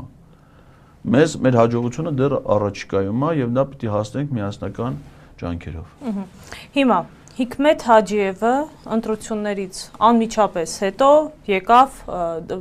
Դիլիջան եւ Անվտանգության խորհրդի քարտուղար Արմեն Գրիգորյանի հետ հանդիպում ունեցան, խաղաղությանը վերաբերող հարցեր քննարկեցին եւ այլն եւ այլն։ Այսինքն մեզ համար փաստորեն ամենակարևոր, գլխավոր հյուրերից մեկը Հիկմետ Հաջիևն էր, որ ընտրություններից անմիջապես հետո եկավ։ Հələ լսեք, ինչ էինք ասում մենք, ինչ էր ասում Փաշինյանը, չէ՞։ Մենք ասում ենք, որ 300,000 ադրբեջանցիներ են գալու Հայաստան, եթե Նիկոլ Փաշինյանը մնաց իշխանության ղեկին։ Իրանք ասում են, դա կեղծ թեղած կտան KGB սաղին կբռնի, որ ասում։ Հետո Նիկոլ Փաշինյանը ասաց, չէ, ճիշտ են ասում, որ գալու են։ Բայց տուրիստ են գալու։ Այդ 300,000-ը կգան, բայց կարան որպես տուրիստ գան։ Ընտրություններից հետո առաջին միջազգային պատվիրակությունը, որ եկել է Հայաստան, ասենք կարար չէ, ենթադրենք Վրաստանի վարչապետը, կարար լինել, ենթադրենք, չգիտեմ, Մարատ Միրզոյանը ինքն է գնացել, չէ, Բրյուսել։ Կարար Բրյուսելից, չէ, մեկը գար, ասենք առաջի պատվիրակությունը եղել է Եվրոպական հանձնաժողովի ղեկավարը։ Ուրսուլա ֆոն, մեր ծաղի ծախողը, հիմա ծաղ կա ծախ։ Բանը, ես դա ասում ծախ եմ ասում, ոչ ռուսները չեն առնում, ես կազմակերպում Կարաբալան է։ Կարա ինքը գար, չէ, բայց ինքը չի եկել։ Եկել է թշնամական պետության նախագահի անվտանգության հարցերով խորհրդականը։ Նրա պաշտոնն էս մի պաշտոն է, որ ասենք, եթե այսօր ես ինքս զանգել եք, հրավիրել եք, ինքնագլուխ որոշել եմ եկել եմ ձեզ հյուր, Հիկմետ Հաջիևը Արմեն Գրիգորյանի զանգով ինքնագլուխ չէր կարա գա ստե իրան հյուր։ Դա եկել է Իլհամ Ալիևի անմիջական հանձնարարությամբ, համաձայնությամբ։ Ու ոչել են հենցա, որ ասես դե կիրակի օրեր երեխեքին վերցել եկել է Դիլիջան տուրիստ, ոնց որ Նիկոլ բնա տուրիստ չի եկել։ Նա շատ կարևոր գործով է եկել։ Նա եկել է Հայաստանը 300,000 ադրբեջանցիներով բնակեցնելու, Հայաստանը արևմտյան Ադրբեջան դարձնելու ծրագրով։ Նա ուրիշ նպատակ, ուրիշ այցելությունը, ուրիշ բովանդակություն չէր կարա տեսականորեն անգամ նրա։ Եթե մեր մոտ ասենք երկրի ղեկավարները Արմեն Գրիգորյանը, Նիկոլ Փաշինյանը, Ալեն Սիմոնյանը, Վահագ Ալեքսանյանը եւ ինչու՞ չէ նաեւ Ալխազ Ղազարյանը Ադրբեջանում մի քիչ ավելի լուրջ են վերաբերվում պետությանը, պետական պաշտոնյաներին, այդ պաշտոնյաների ֆունկցիաների իրականացման ձևերին, շատ լուրջ են նրանք վերաբերվում։ Եվ հիմա իրանք արժե դրած խնդիրներ լուծելով է, մեկի մոտ սկի հարց չի առաջանում, դա Նիկոլին ասի լսի, բա որտեղից հնարավոր էր գրել էր խաղաղություն, գլխարկիդ գրած էր Սարոշկայիդ գրած էր, հələ շլվարը չենք անել, որ տենանք ընդ ինչ էր գրած։ Բա այդ խաղաղությունը ում է դու պետք է հաստատեիր։ Ալիևի, չէ՞ պիտի հաստատած լինեիր։ Բա Ալիևը քեզ մինչև հիմա չի շնորհավոր է։ Բա այդքան դու ասում ես Ալիևի հետ մենք գործընկերություն ենք անում, արդեն թևափոխել ենք նոր փուլ, գնացել ենք Վաշինգտոնում թուղթ ենք ստորագրել, Դուբայում միասին մրցանակ ենք ստացել։ Խաղաղության ժողովուրդ տեր կանգնե, բա մեկը չի ասում, եթե այդ խաղաղությունը դու պիտի Ալիևի հետ հաստատեիր։ Հարասկի քեզ շանտեղ չի դնում։ 44 պաշտոնյա Եվրոպայի շնորհավորել է, Էրդողանը շնորհավորել է։ Իսկ ինչի՞ չի շնորհավորում, որովհետև Ալիևը Հայաստանը որպես պետություն չի ճանաչում։ Ոչ միայն դիվանագիտական հարաբերություններ չունեն, որպես պետություն չի ճանաչում։ Դա մար ասում է, ձեր մոտ ի՞նչ է կատարվում, դա ինձ չի հետաքրքրում, դա պետություն չի, դու վարչապետ չես ընտրվել։ Դու ընդամենը Արևմտյան Ադրբեջանի հայ համայնքի ղեկավարն ես։ Եվ ասում է պիտի հաշվի նստես Արևմտյան Ադրբեջանի 300,000 ադրբեջանցիների նրանց իրավունքների հետ։ Հիմա Հիկմետ Հաջիևին էլ ուղարկել է, ասել է պիտի հաշվի նստեք։ Նրանք հիմա քննարկում են շատ կոնկրետ, թե Հայաստանի սահմանադրությունը ոնց պիտի փոխեն, եթե սրանք հիմա այս պահին հաջորդ խորհրդանում 2/3 չեն ունենալու։ Մնացած գործերը ոնց պիտի կա, անկլավները երբ պիտի տան, անկլավները տալուց հետո պարզ է, չէ, որ Տիգրանաշենը կամ Տաուշի գյուղերը որ տվեցին։ Հաջորդ օրն են, չէ, բերել դե մի 500 հոգի Ադրբեջանի բնակիչներն, իրանց զինվորականներին բերել են, որ դրանց ընդ է պահ, իրանց տարածքն է, իրանց տարածքում կարող է ոստիկաններ լինի, զինվորականներ լինի, բժիշկներ լինի, դասատուներ լինի, չէ։ Մի ժամ հետո են բերել, դրանք հիմա ցուցակագրված սպասում են։ Հետո կբերեն իրանց մեջից մեկը մի թուր կլինի գիշերը։ Մի կնգա երկու երեխու հետ կսպանի, կասեն հայ ծայրահեղականները գիշերով մտել են Տիգրանաշեն գյուղ, այն զոհված զինծառայող վեդիում ապրող զոհված զինծառայողների ծնողները եկել են վրեժխնդիր են եղել խաղաղ իրանց Ադրբեջանում ապրող կնոջը եւ նրա երկու երեխաներին։ Դա համար մենք ինչ պիտի անեն, վեդին պիտի վնասազերծվի մինչեւ Երևան։ Դրա համար է եկել Հիկմետ Հաջիևը, տուրիստ չի եկել։ Իսկ ընտրություններից առաջելով եկել փոխվարչապետ Շահին Մուստաֆայևը, գալիս են, մարդիկ ղեկավարում են այս երկիրը արդեն։ Հայախոս չէ, ճիշտ եմ հիշում, այստեղ է ծնվել մեծացել։ Մեր հետ չկարում հայերեն խոսա, բայց նա շատ լավ է խոսում, նա ժողովրդի գերազանցության դիպլոմ է ավարտել։ Շատ լավ, պարոն Ղազարյան, հա, եւս մեկ բանի մասին ես հիշում եմ, որ այսպեսի Նարեկ Կարապետյանը ելույթ ունեցավ, դերևս կարծեմ այդ ժամանակ ԲՀԿ-ն ասում էին, որ անցել է 4%-ի շեմը հաղթահարել է, որ ասած ընդամենը 8 մանդատ է պակասում, որպեսզի ընդդիմությունը մեծամասնություն կազմի եւ եթե ԿՊ-ից 8 հոգի գան դեպի, հա, ընդդիմադիր դաշտ, ապա բնականաբար հասկանում ենք ինչ կարող է տեղի ունենալ անգամ impeachment բան։ Իսկ օրինակ հակառակի մասին երբևէ մտածել եք հնարավոր է որ Հայաստան դաշինքից, ուժեղ Հայաստանից շահագրգռեն падգամավորության տեխնացուներից եւ տանեն ուղիղ եմ հարցը հնչեցնում դեպի ԿՊ։ Դետի կոչվում է անասնագողություն քաղաքական իմաստով էլի եւ դրա իհարկե կանասնագողություն է նա երբ որ ետում են մյուս ճամբար եւ կա դեպք երբ որ ինքը ֆրակցիայից դուրս է գալի փորձում է առանձին հանդես գա հիմա անասնագ երկու դեպքեր էլ եղել է ու ինչն է դա ինչքանով է դա հետաքրքիր դիտարկել է որ ասում են չէ ԿՊ-ից հնարավոր չի մարտուզ գա բան հատկապես երբ որ անվստահության գործընթացի մասին ենք խոսում դա անհնարաբան ես ուզում եմ հիշեցնել մեր հեռուստադիտողներին որ 20 թվականի պատերազմից հետո Իմ քայլը խմբակցությունը լքել են 6 падգամավորներ։ 6-ն էլ հետո դառել են ռադիկալ ընդդիմադիր տրամադրություններով գործիչներ։ Այս գումարման ազգային ժողովում 2 падգամավոր է ԿՊ-ից դուրս եկել, Հակոբ Ասլանյանը եւ Հովիկ Աղազարյանը, որոնք մնացել են որպես անկախ падգամավոր։ Էլ չեմ ասում թե ինչ օիմպերին դրանք են շիշ բռնողի գլխին հələ պարզա որ հեսա նրա լիազորությունների ժամկետը որ ավարտվով դրա պարզա դրա շիշ ինչ արելու ամուրա բռնելու իմ կարծիքով հիմա եղել են նաև դեպքեր երբ որ եւ Հայաստան խմբակցությունից եւ Պատիվ ունեմից նրանք տարել են իրանց կողմից, այսինքն դարձել են պրոիշխանական։ Այդի արդեն անասնագողությունն է քաղաքական էլի, ոսկ Գեգամ Նազարյան եւ Իշխան Զաքարյանի մասին։ Հիմա դա հուշում է, որ տեսականորեն կարա նման ռիսկեր լինի։ Իսկ եթե մենք ես գլխից հասկանում ենք, որ կարա այս ռիսկեր լինի, պետքա վերջնական որոշումը խորհրդարան անցնել, եթե պիտի անցնեն այդ գործիչների վերաբերյալ, կայացվելուց մի քիչ ավելի մեծ զգոնություն ցուցաբերվի, որպեսզի այդ վտանգները այս կողմից գոնե չլինի։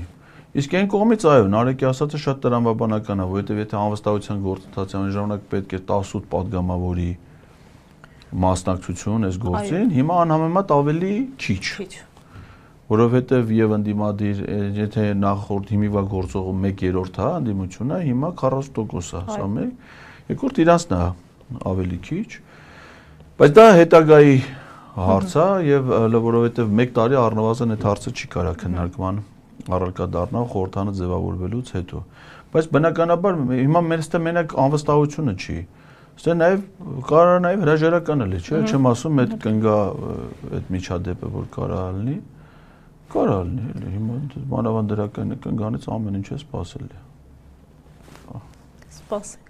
Այստեղ գրեցին բրավո, կարծում եմ այլևս ասելի չկա։ Շնորհակալ եմ, պարոն Ղազարյան, շատ հետաքրքիր հարցազրույցի համար, շնորհակալ եմ նաև մեր հետևորդներին ակտիվ լինելու մեկնաբանություններ թողնելու համար։ Հիշեցնեմ, զրուցում էինք Ուժեղ Հայաստան դաշինքի падգամավորության թեկնածու Էդգար Ղազարյանի հետ։ Այսպիսին էր դիտակետը, կհանդիպենք։